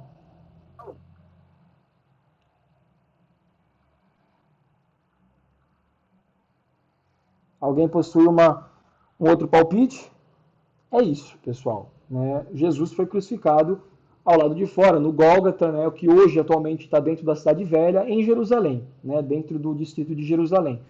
Se apresentou no Sinédrio de Jerusalém, foi acusado pelos judeus em Jerusalém, diante de Herodes em Jerusalém, e de lá ele caminhou para fora de Jerusalém, porém dentro da sua acusação. O que algumas pessoas vêm a concluir? Que Jesus não foi crucificado em Jerusalém por ter sido crucificado do lado de fora de Jerusalém. Dois problemas que isso trazem. Primeiro, não existia uma cidade fora de Jerusalém. Quando as escrituras falam que Jesus foi crucificado fora de Jerusalém, ele foi crucificado imediatamente fora de Jerusalém. Né? Ele não saiu, foi até uma outra cidade para ser crucificado, ou metaforicamente crucificado nas cidades das nações. Percebam, pessoal, ele foi crucificado não só nas partes imediatas de Jerusalém, como eu já disse para vocês, ele teve todo o seu processo de acusação, no qual apareceram essas duas testemunhas, Herodes, Pilatos, os fariseus. A gente sabe de toda a história, onde ele caminhou para fora da cidade, onde toda a sua condenação acontece, desde o Getsêmani, especificamente em Jerusalém. É importante a gente apontar isso, porque até mesmo Jesus apontou sobre a sua própria morte. Deixa eu ver se eu consigo pegar aqui a passagem especificamente. Ó. Jesus mesmo, antes de morrer, em Lucas capítulo 13. E pessoal, se alguém quiser me interromper, fica à vontade, se alguém tiver alguma dúvida ou quiser adicionar alguma coisa, tá? Mas em Lucas, no capítulo 13, vamos lá, no finalzinho. Posso fazer um comentário? Manda. Então, essa questão de Jesus Cristo ter sido crucificado fora de Jerusalém, eu tinha visto, não lembro qual era o livro, mas enfim, era a questão do quando o povo de Deus fazia o sacrifício antigamente lá, era um animal para ser morto, né? Para ser sacrificado pelos pecados, a propiciação, e o outro que era o bode expiatório, né? Que era Azazel. Que eles pegavam esse animal e faziam ele caminhar para fora da cidade. É como se ele estivesse levando embora os pecados do povo, entendeu? Perfeito, Adriano. Então Cristo ele fez esses dois papéis. Ele fez o papel do cordeiro, né? Que foi crucificado, e ao mesmo tempo ele foi para fora, né? Foi o bode expiatório para levar os pecados para fora da cidade. Perfeito, bem lembrado. Bem lembrado. Excelente. De fato, eu estava até pensando nisso hoje. Que engraçado, estava me lembrando dessa passagem hoje, um pouco mais cedo. Bacana, né? Top, cara. Muito legal. Muito bacana. Pessoal, eu peguei aqui Lucas capítulo 13, só para mostrar para vocês, né? Antes de Jesus mesmo ser crucificado. Versículo 31. Naquela mesma hora chegaram alguns fariseus que lhe disseram: sai e retire-se daqui, porque Herodes quer matar-te. Prestem atenção. Respondeu-lhes Jesus: ide e dizei a essa raposa. Olha como Jesus chama, né? Eis que vou expulsando demônios e fazendo curas hoje e amanhã, e no terceiro dia serei consumado. Importa, contudo, caminhar hoje, amanhã e no dia seguinte, porque não convém que morra um profeta fora de Jerusalém. Jerusalém, Jerusalém, que matas os profetas e apedrejas os que a ti são enviados. Quantas vezes quis eu ajuntar os teus filhos, como a galinha ajunta a sua ninhada, debaixo das asas, e não quiseste. Eis aí, abandonada vós e a vossa casa. E eu vos digo que não me vereis até que venha o tempo em que digais: bendito aquele que vem em nome do Senhor. Tempo esse que nós sabemos é o tempo da restauração de Israel. Mas percebam, se uma pessoa argumentar: não, Jesus não morreu em Jerusalém, porque Jesus morreu do lado de fora da cidade. A gente tem três argumentos. Primeiramente, por mais que Jesus tenha de fato sido crucificado nas imediações fora da cidade, ele mesmo se chama como morrendo dentro de Jerusalém, porque não convém que morra um profeta fora de Jerusalém. Ele não assume que vai morrer em outro lugar. Inclusive, disso faz um aviso, um ai. Jerusalém, Jerusalém, que matas os profetas. E lembrando, inclusive matou Isaías, Jeremias, Zacarias e a maioria deles.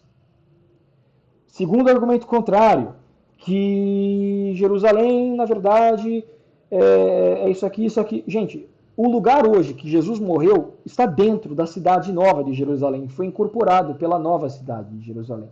Hoje, dia 13 de maio, durante esses incidentes aí com Hamas lá em Israel, na cidade nova, ou enfim, na Jerusalém que nós chamamos de Jerusalém hoje em dia, não somente a cidade velha, já está incluído Gólgota. Ou seja, se nós fôssemos pegar o lugar onde Jesus morreu hoje, até mesmo os judeus consideram aquilo um pedaço da cidade. Tá? Hoje mesmo, se as duas testemunhas morressem, elas morreriam dentro de Jerusalém.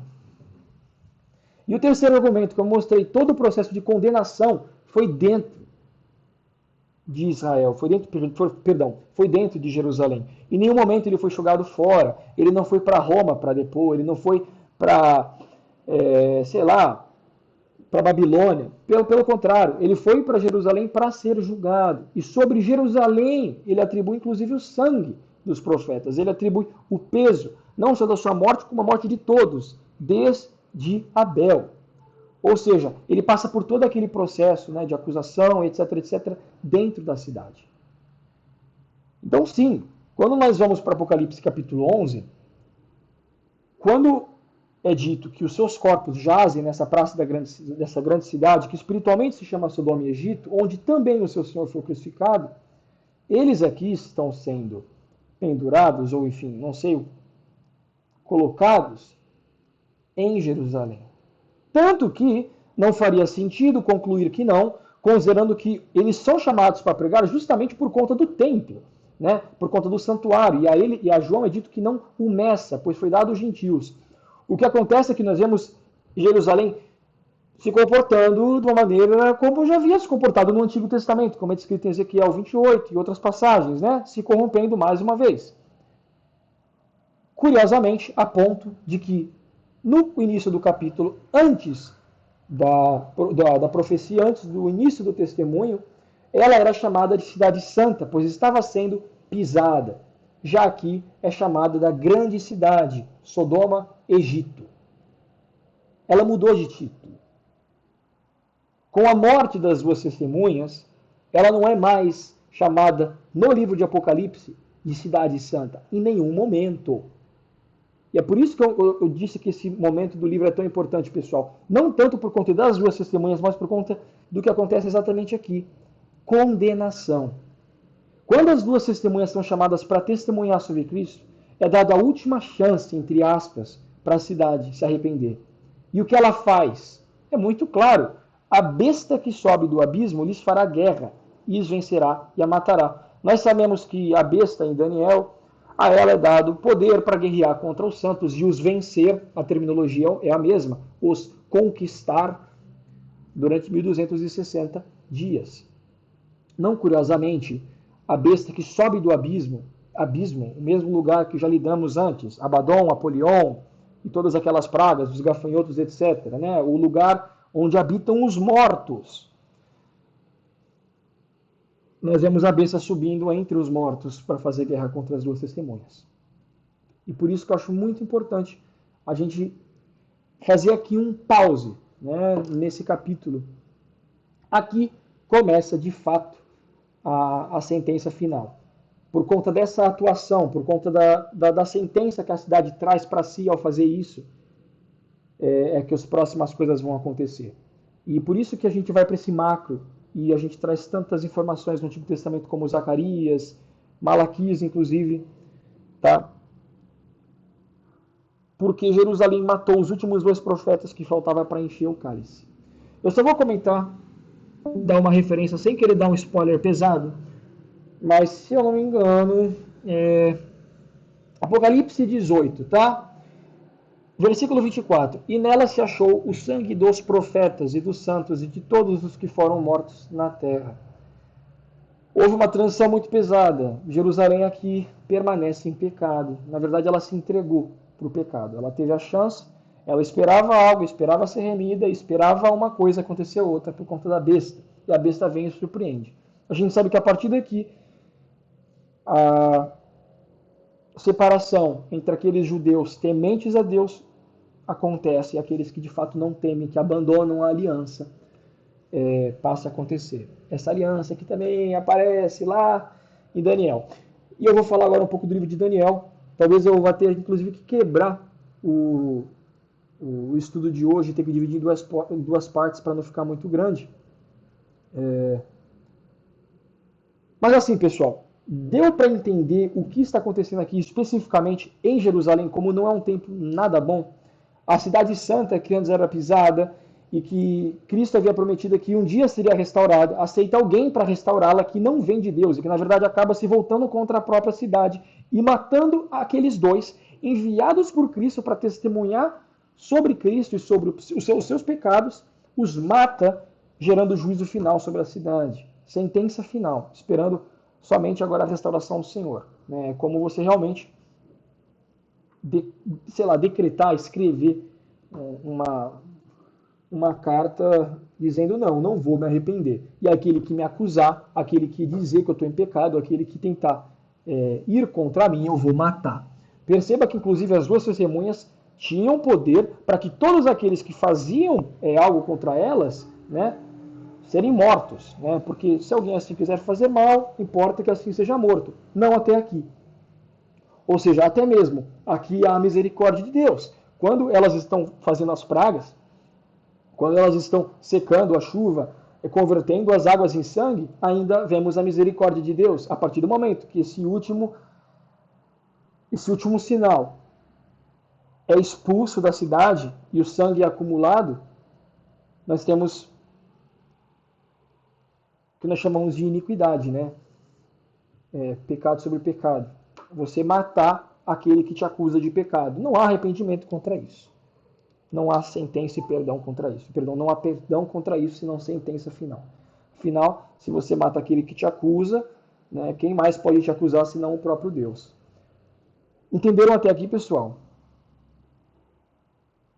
Alguma dúvida?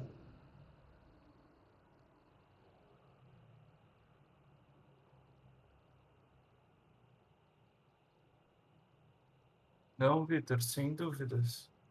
Perfeito. Boa, mano. Tranquilo.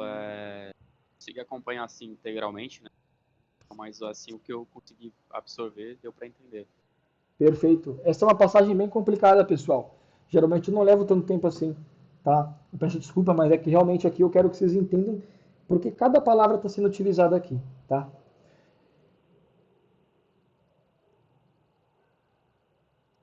E ó, gente, aqui no versículo 9, percebam.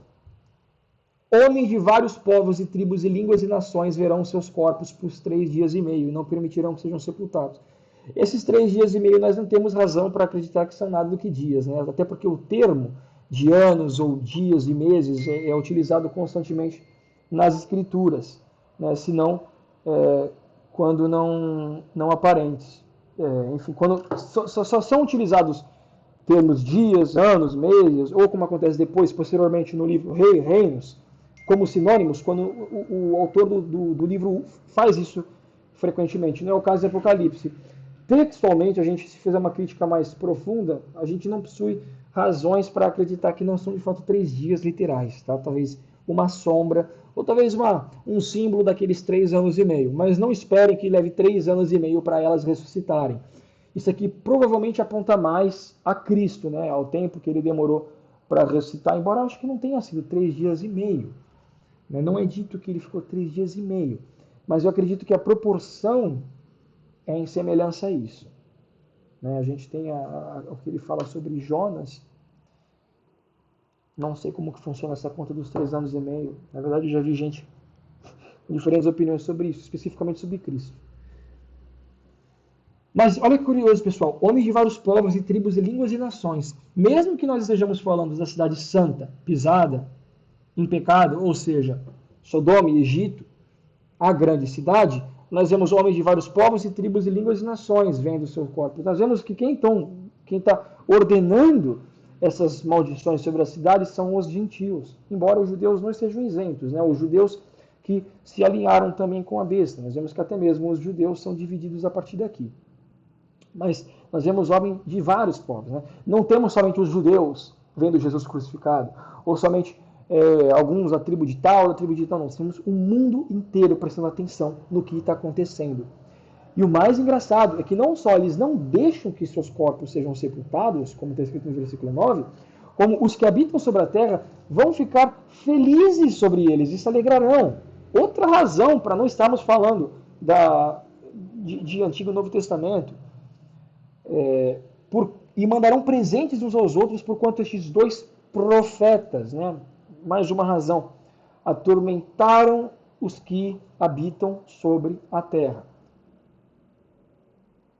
Enquanto eles estavam fazendo luto, algumas pessoas estavam sofrendo por conta desse testemunho que era forte e pesado, só que era um testemunho bom de arrependimento. O que eles vão lá e fazem? Matam as duas testemunhas, resultando nada senão alegria para eles mesmos. E aí nós lembramos do que Paulo, entre aspas, nos disse, né? Quando disserem a paz e segurança, eis que sobre eles virá repentina destruição. De qualquer maneira, os homens de vários povos e tribos e línguas e nações estão felizes, alegres, né? Estão fazendo marcha, estão fazendo campanha política, estão gravando vídeo no TikTok, estão fazendo a dancinha do TikTok, estão mandando stories no Instagram, tirando foto, loucura. Mas é o que eles estão fazendo. Foto, inclusive, dos seus corpos. E alegria ao fato de terem sido mortos. Isso é um hábito que já aconteceu muito na história da humanidade. Não é tão comum hoje em dia, mas nada impede de voltar a acontecer nesse momento tão singular da história da humanidade. Tá bom, pessoal? Eu vi que o Davi mandou uma mensagem aqui. Davi, eu te mutei por conta do eco. Davi. Não sei se já passou agora. Pode desmutar ele. Já acabei de... Desmutei aqui. Certo. Beleza.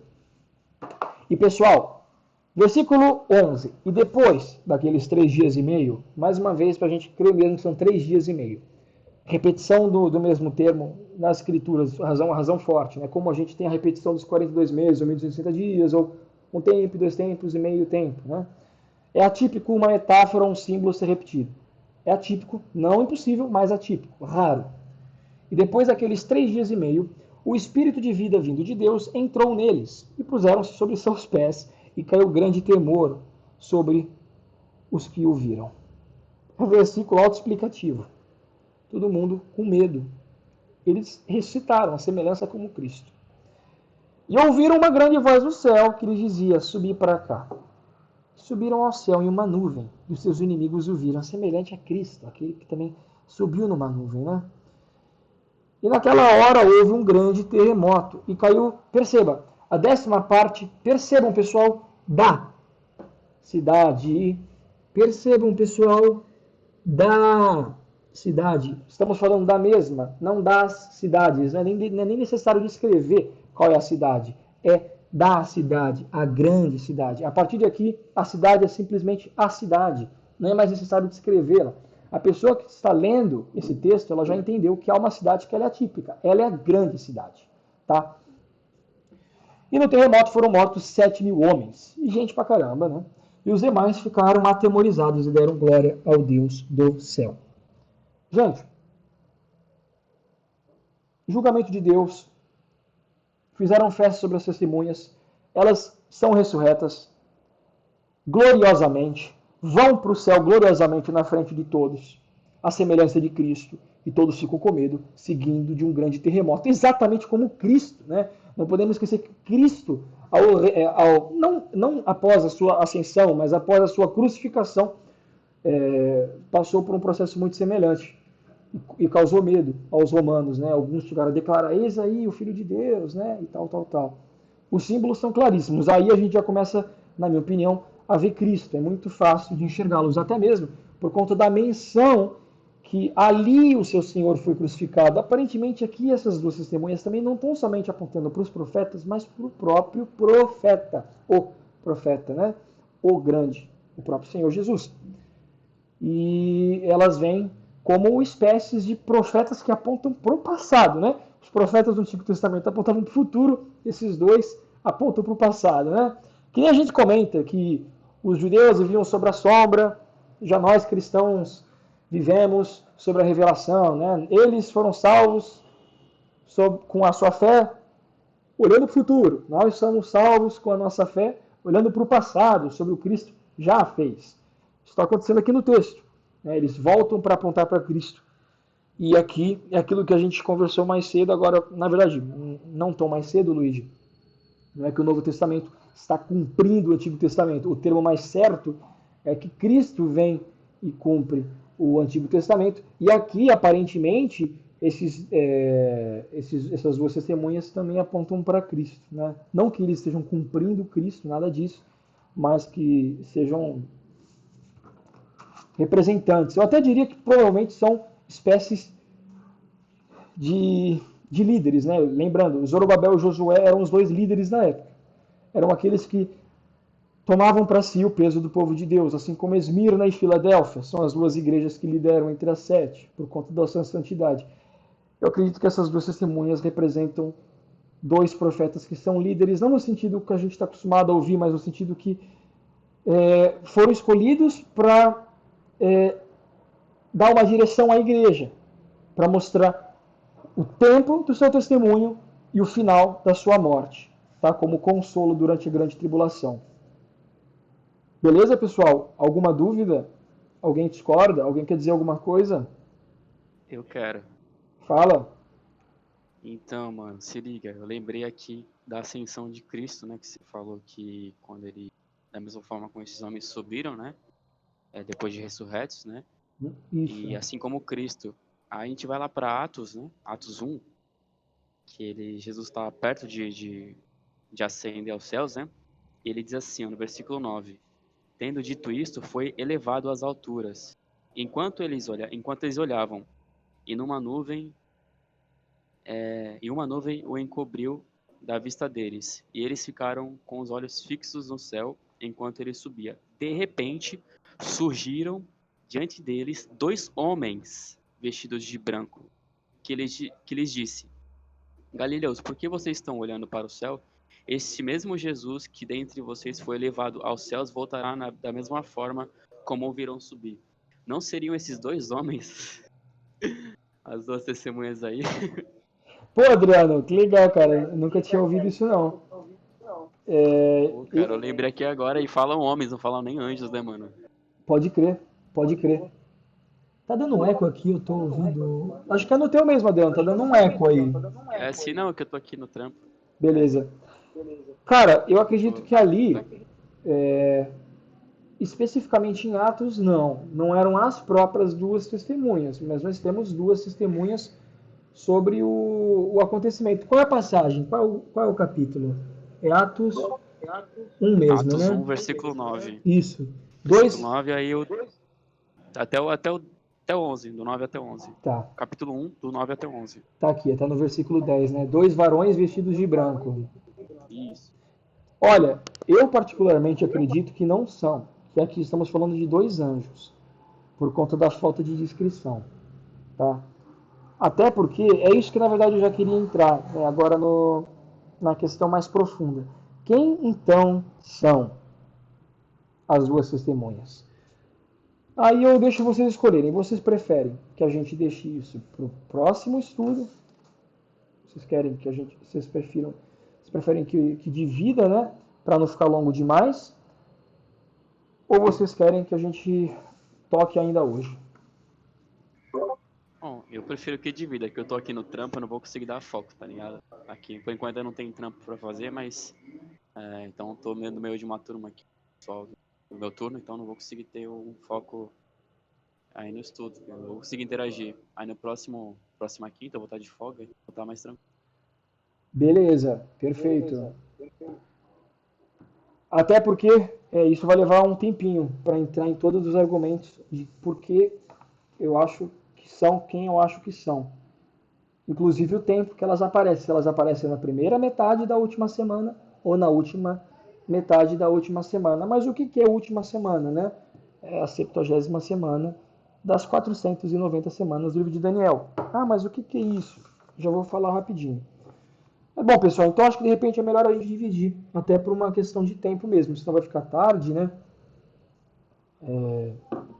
Acho que para não ficar maçante, querendo ou não, é um assunto extenso, já são 9 horas, eu chequei aqui, já começamos 7h30, já deu 1h30. E o capítulo em si não terminou, eu deixei o finalzinho, porque o finalzinho, bom, perceba, versículo 14, é passado o segundo ai, eis que cedo vem o terceiro. É melhor encerrar no ai, é o que eu já falei, sempre que a gente encontrar um ai, a gente tem a quebra de capítulo depois, mas na minha opinião o capítulo deveria terminar no ai. Eu acho que faz mais sentido, até porque daqui em diante a gente está falando da última trombeta. Então eu acredito que seja um pouco mais interessante fazer dessa maneira. Mas não é assim que é feito, enfim. Não vou eu que vou dividir a Bíblia como eu quero. Só que eu vou dividir o estudo. Eu acho que aqui é melhor a gente dividir, deixar para o próximo. Mas antes eu queria só mostrar uma coisa para vocês. No capítulo de Daniel 9. E lembrando, pessoal, se alguém tiver alguma dúvida ou quiser interromper, pode interromper, tá? Quando a Bíblia comenta sobre essa besta que sobe do abismo, e logo menos a gente vai ver melhor o que isso significa, e vão ter muitas razões para nós concluirmos que sim, de fato, a besta está subindo do abismo. Abismo, o termo utilizado nas escrituras para referirmos ao lugar em que os mortos habitam, né? Ou seja, o anticristo, de fato, ressuscitando. E há muitas razões para a gente acreditar mesmo no livro de Apocalipse. Independente disso, eu quero mostrar uma coisa interessante, né? No capítulo 9 do livro de Daniel. Pessoal, para quem não sabe, o livro de Daniel funciona como um outro lado da moeda. O livro de Apocalipse e o livro de Daniel são tão conectados que praticamente nem são dois livros. Na prática, não são. De verdade, nós lemos os dois, de maneira tão profunda e íntima, que eles são tipo marido e mulher. Eles são realmente só um corpo. Não é nem a gente não pode nem dizer que Daniel aponta para Apocalipse. É mais. Zacarias aponta para Apocalipse. Daniel é outro relacionamento que ele tem com o livro. Realmente são dois lados da mesma moeda e a gente enxerga a mesma história de dois ângulos. Um em Daniel, um ângulo mais de longe, em Apocalipse, um ângulo mais micro, de perto, né? E eu digo isso porque no capítulo 9, a gente tem a profissão das 70 semanas. Eu não vou explicar as 70 semanas aqui, eu não sou louco, senão a gente terminaria esse estudo 5 horas da manhã. Mas sobre a última semana, no versículo 27, bem no finalzinho, aliás, sobre as últimas 7, né, os 7 anos, ou a última semana, é dito: e ele fará um pacto firme com muitos por uma semana. E na metade da semana fará cessar o sacrifício e a oblação. E sobre a asa das abominações virá o assolador. E até a destruição determinada, a qual será derramada sobre o assolador. Essa tradução não está a das melhores. Na King James, acho que está um pouco melhor. Aqui está escrito: com sagacidade firmará com muitos um pacto que durará uma semana. Certo. O que acontece? O termo verdadeiro, quando a gente diz firmar, não é somente fazer um pacto como está escrito, fazer um pacto firme ou firmar um pacto. É que, infelizmente, nenhuma das traduções em português até hoje pegou o termo melhor. Se a gente for para algumas em inglês, como a King James original, na verdade a King James original mesmo, ela pega. É fortalecer a aliança. E no caso, essa aliança já era existente. Quando a Bíblia utiliza o termo pacto, a palavra Barut, se eu não me engano, ela é sempre utilizada no livro de Daniel como um termo para aliança, ou a aliança especificamente dos judeus, aquela dita por Moisés. Nós sabemos também que uma profecia que Moisés deixa, aliás, eu acho que é Moisés, eu posso estar enganado, eu não me lembro agora o livro, não sei se é Moisés ou Jeremias, então, acho que talvez seja Jeremias, na verdade, que no fim, no caso Cristo, né, no fim, em relação ao tempo dos judeus, ao que já passou, ou seja, o fim já passou para a gente também, né? No futuro, para eles, ele reafirmaria, ele faria uma nova aliança. É a profecia da nova aliança que Cristo faz com o mundo, com os gentios também, inclui eles nessa nova aliança, a aliança da graça, a aliança da revelação da igreja, certo? Esse é o termo, tanto que muitos amilenistas e preteristas consideram que aqui está falando de Cristo. O argumento textual é forte para o termo aliança covenant em inglês, o termo aliança bíblica mesmo. Ou seja lá seja lá o que foi esse homem, de fato esse ele, quando ele surge, ele não faz um pacto, como algumas pessoas têm aquela mente errada, né? De fazer um acordo de paz. Não, quando o anticristo aparecer, ele vai fazer um acordo de paz por 7 anos. Quem faria um acordo de paz que você sabe? Tipo, sabe, imagina, gente, é loucura. Imagina alguém aparecer e falar, eu vou fazer um acordo de paz de 7 anos. Se a gente faz um acordo de paz, é para sempre. Não é isso. Não é acordo de paz. Tanto que os preteristas nem sequer enxergam o anticristo aqui. Esse ele que surge fazendo esse pacto firme, na verdade, ele firma um pacto que já existia. Ou seja, o pacto de Cristo, o pacto que Cristo firmou. Ele surge no lugar de Cristo, tentando fortalecer uma aliança, no caso dos judeus, em seu lugar. Ele surge como um falso Messias, fortalecendo a aliança que foi dada por Moisés e dizendo que ele é de fato o Messias. Tanto que a gente tem o oposto da ideia. Na metade da semana, o sacrifício cessa. É muito provável, textualmente, que isso seja escrito aqui, porque no início da semana o sacrifício se inicia. Seja lá quem for esse homem, e por que ele faz isso, esse firmar a aliança, não só é muito, mas com assertividade, eu digo, muito provavelmente pelas críticas do texto, firmar uma aliança já existente, no caso a aliança do termo religioso da palavra, e esse termo muitos aqui são os judeus, extraindo-se depois, posteriormente, para os gentios, como também na metade isso tem relação à própria aliança. Remover o próprio objeto da aliança, que é o sacrifício do templo.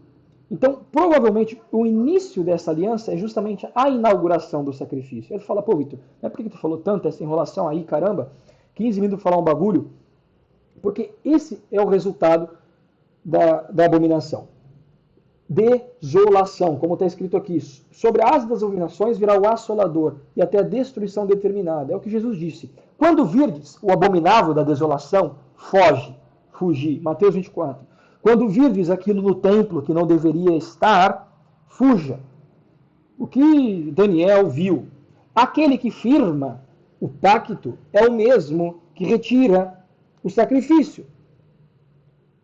Aquele que firma a aliança com muitos é o mesmo que retira o sacrifício para ele mesmo tentar se tornar o sacrifício e dizer, eu sou Deus. Como disse Paulo em Tessalonicenses, o homem da iniquidade que irá se exaltar sobre todos os deuses e blasfemar contra o Deus dos deuses, não adorando Deus algum, né? E por que eu estou dizendo isso? Por conta da passagem. O que nós estamos vendo aqui em Apocalipse? As duas testemunhas aparecem para medir o santuário de Deus e o altar e os que nele adoram. Aparentemente, aqui, há pessoas adorando dentro. Então, provavelmente, o sacrifício da abominação, a abominação da desolação, ainda não aconteceu. Eu vou tratar melhor isso na segunda, na continuação. Mas só quero fechar assim para vocês entenderem. O contexto final, né, a conclusão final que a gente tem de Apocalipse, é justamente essa. Na primeira aparição do anticristo, quando o anticristo aparece, ele não aparece necessariamente como homem de um acordo de paz. Não é isso que a Bíblia diz. A Bíblia diz que ele aparece como um falso Cristo para firmar uma falsa aliança com muitos. E essa aliança vai resultar justamente num templo, em adoração de um templo, que as duas testemunhas abominam. Então não estamos falando de um acordo de paz do Irã com Nova York, com o México, com o Japão. Estamos falando de um sacrifício religioso. Tanto que, após elas terminarem o seu testemunho, eis aí ele, a besta que sobe do abismo. Então, por mais que nós iremos lidar, por mais que nós, de fato, nós vamos lidar mais com esse tópico específico, né? e esse capítulo de hoje levou muito tempo, na verdade eu acho que ele é um dos únicos que vai levar, um dos poucos que vai levar tanto tempo. O contexto geral do livro nós já vimos até agora, o livro de Apocalipse é dado às 7 igrejas, 2 são encontradas santas, as 5 não, 2 representam união. Sobre as outras igrejas, pecado, segue-se castigos, julgamentos, trombetas, aparecem os cavaleiros do Apocalipse, aparece um que se assemelha muito com o do Apocalipse 19, os outros 3, e nós vemos os 144 mil, as tribos, nós vemos uma união de todos os povos do mundo, tanto os judeus como os gentios, brigando por aquele espaço de terra, que é o que nós vemos hoje, né, em 13 de maio de 2021, para nós entendermos o que está acontecendo e que nada que está acontecendo em Israel está de fato escrito na Bíblia. Não aqui, não hoje. Né? O que está acontecendo ali não é o que está acontecendo aqui, porque o que está aqui é um templo, um santuário, algo que não está ali. O que vemos aqui no texto não é o que vemos ali, no mundo. Então, que nos desliguemos do mundo por um tempo, que esqueçamos as notícias, porque não nos convém interpretar a Bíblia de acordo com as notícias, mas interpretar as notícias de acordo com a Bíblia. E no caso, sobre o capítulo 11, isso não só não aconteceu, como a maior parte do livro não aconteceu ainda. Tá, pessoal? Só para tirar essa confusão, esse engano, porque eu acho que isso é uma atualidade e eu queria comentar sobre isso também. Tá? De qualquer maneira, quando elas aparecerem, as duas, ou quando a besta aparecer, vai ficar claro, porque vai ter um templo. Sem templo, não tem nada. Isso não vem para tranquilizar, porque eu acho que a Bíblia ela já faz isso suficientemente pelo testemunho de Cristo, mas para quebrar um pouco das mentiras que estão sendo propagadas diariamente por aí, né? Sobre a marca da besta, sobre isso, aquilo, etc, etc. Tá, pessoal? Eu digo isso mais mesmo como só um alerta para nós não nos enganarmos. Tá bom, pessoal? Me delonguei, me estendi um pouco mais do que geralmente eu gosto. Prefiro que os estudos sejam um pouco mais curtos. Mas é isso, pessoal. Ficaram dúvidas? Podem falar aí se tiverem alguma dúvida ou tiverem algum comentário, quiserem adicionar ou discordar sobre alguma coisa. Não, Vitor, tu se alongou, mas foi bem claro. Beleza, Ale. Ninguém mais? Eu fiquei com uma dúvida, eu não lembro se foi comentado, sobre Sodoma e Egito, que Perfeito. espiritualmente se chama Sodoma e Egito. Sim. Então, eu não comentei sobre isso porque eu achei que seria, algo explícito, né?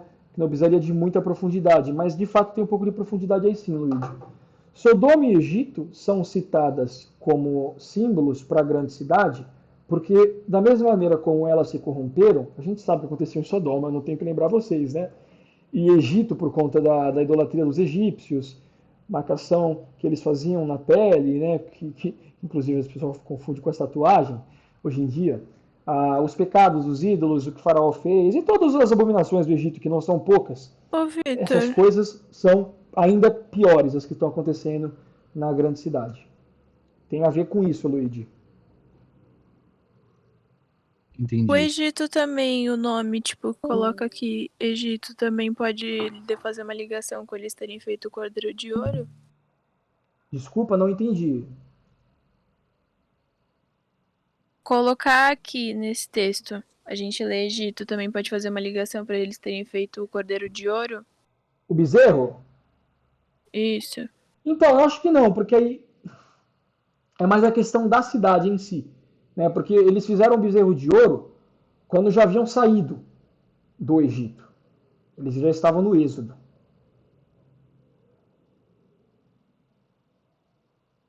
Versículo 1 tem alguma ligação com Ezequiel 47? Muito possivelmente. Qual? O versículo 1? De Vamos lá. Apocalipse 11. Gente, se eu fizesse todas as ligações dos profetas aqui, de verdade, a gente pararia às 5 horas da manhã. Eu só fiz as mais essenciais e ficou longo pra caramba. Eu não sei porque tem tanta conexão aqui. Vamos lá, Ezequiel, qual que você falou, Lídia? 47. 47, né? Ah, tá. Tá bom. A partir do 39 é a reconstrução do templo. Hum, eu acredito que não. O que acontece? Ezequiel, vamos lá, só dando um contexto leve assim, né? Ezequiel 37 a gente tem a profecia do Vale dos Secos, 38 e 39, guerra de Gog e Magog, guerra de Gog e Magog, um trava-língua isso aí.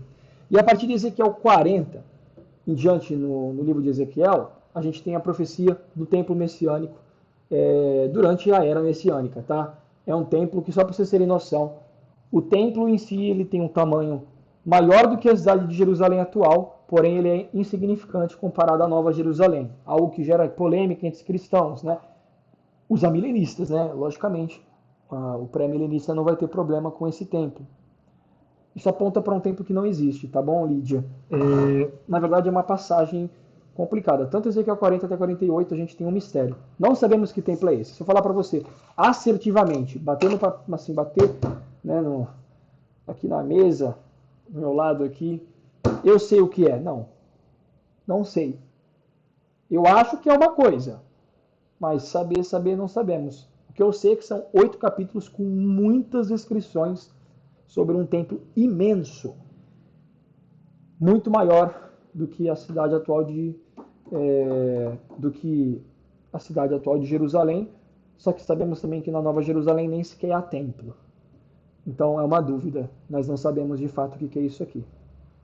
A propósito, esse não é o templo do anticristo, tá? Não é o terceiro templo, porque esse templo ele é santo.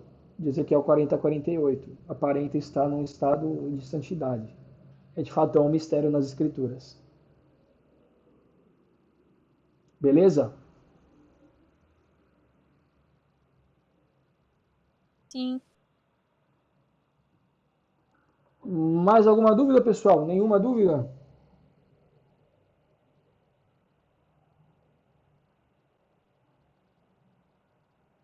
Eu acho que tá tranquilo. Perfeito. Eu vi que o pessoal já foi saindo, né? A Lília saiu. Quem mais ficou e saiu depois de um tempo? A Nicole também, né? Bom, mas para quem tá, parabéns aí, o estudo foi longo mesmo. Acho que eu posso encerrar então aqui a gravação. E aí a gente vai quebrar. Vamos quebrar aí o estudo. Semana que vem o próximo. Semana que vem a gente vai ser um pouco menos bíblico e mais especulativo, né? Até aqui a gente estava tratando de certezas. Quem são, por que são, de onde que elas vêm, propósito.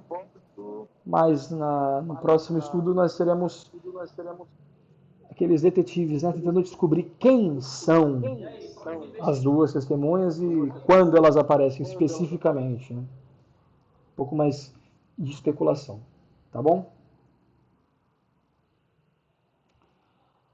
Então é isso, pessoal. Acho que eu vou encerrar o estudo aqui, já deu por hoje. Testemunha de Jeová. Talvez sejam elas, talvez sejam elas. Você vai pôr no YouTube depois? Vou sim. Vamos lá.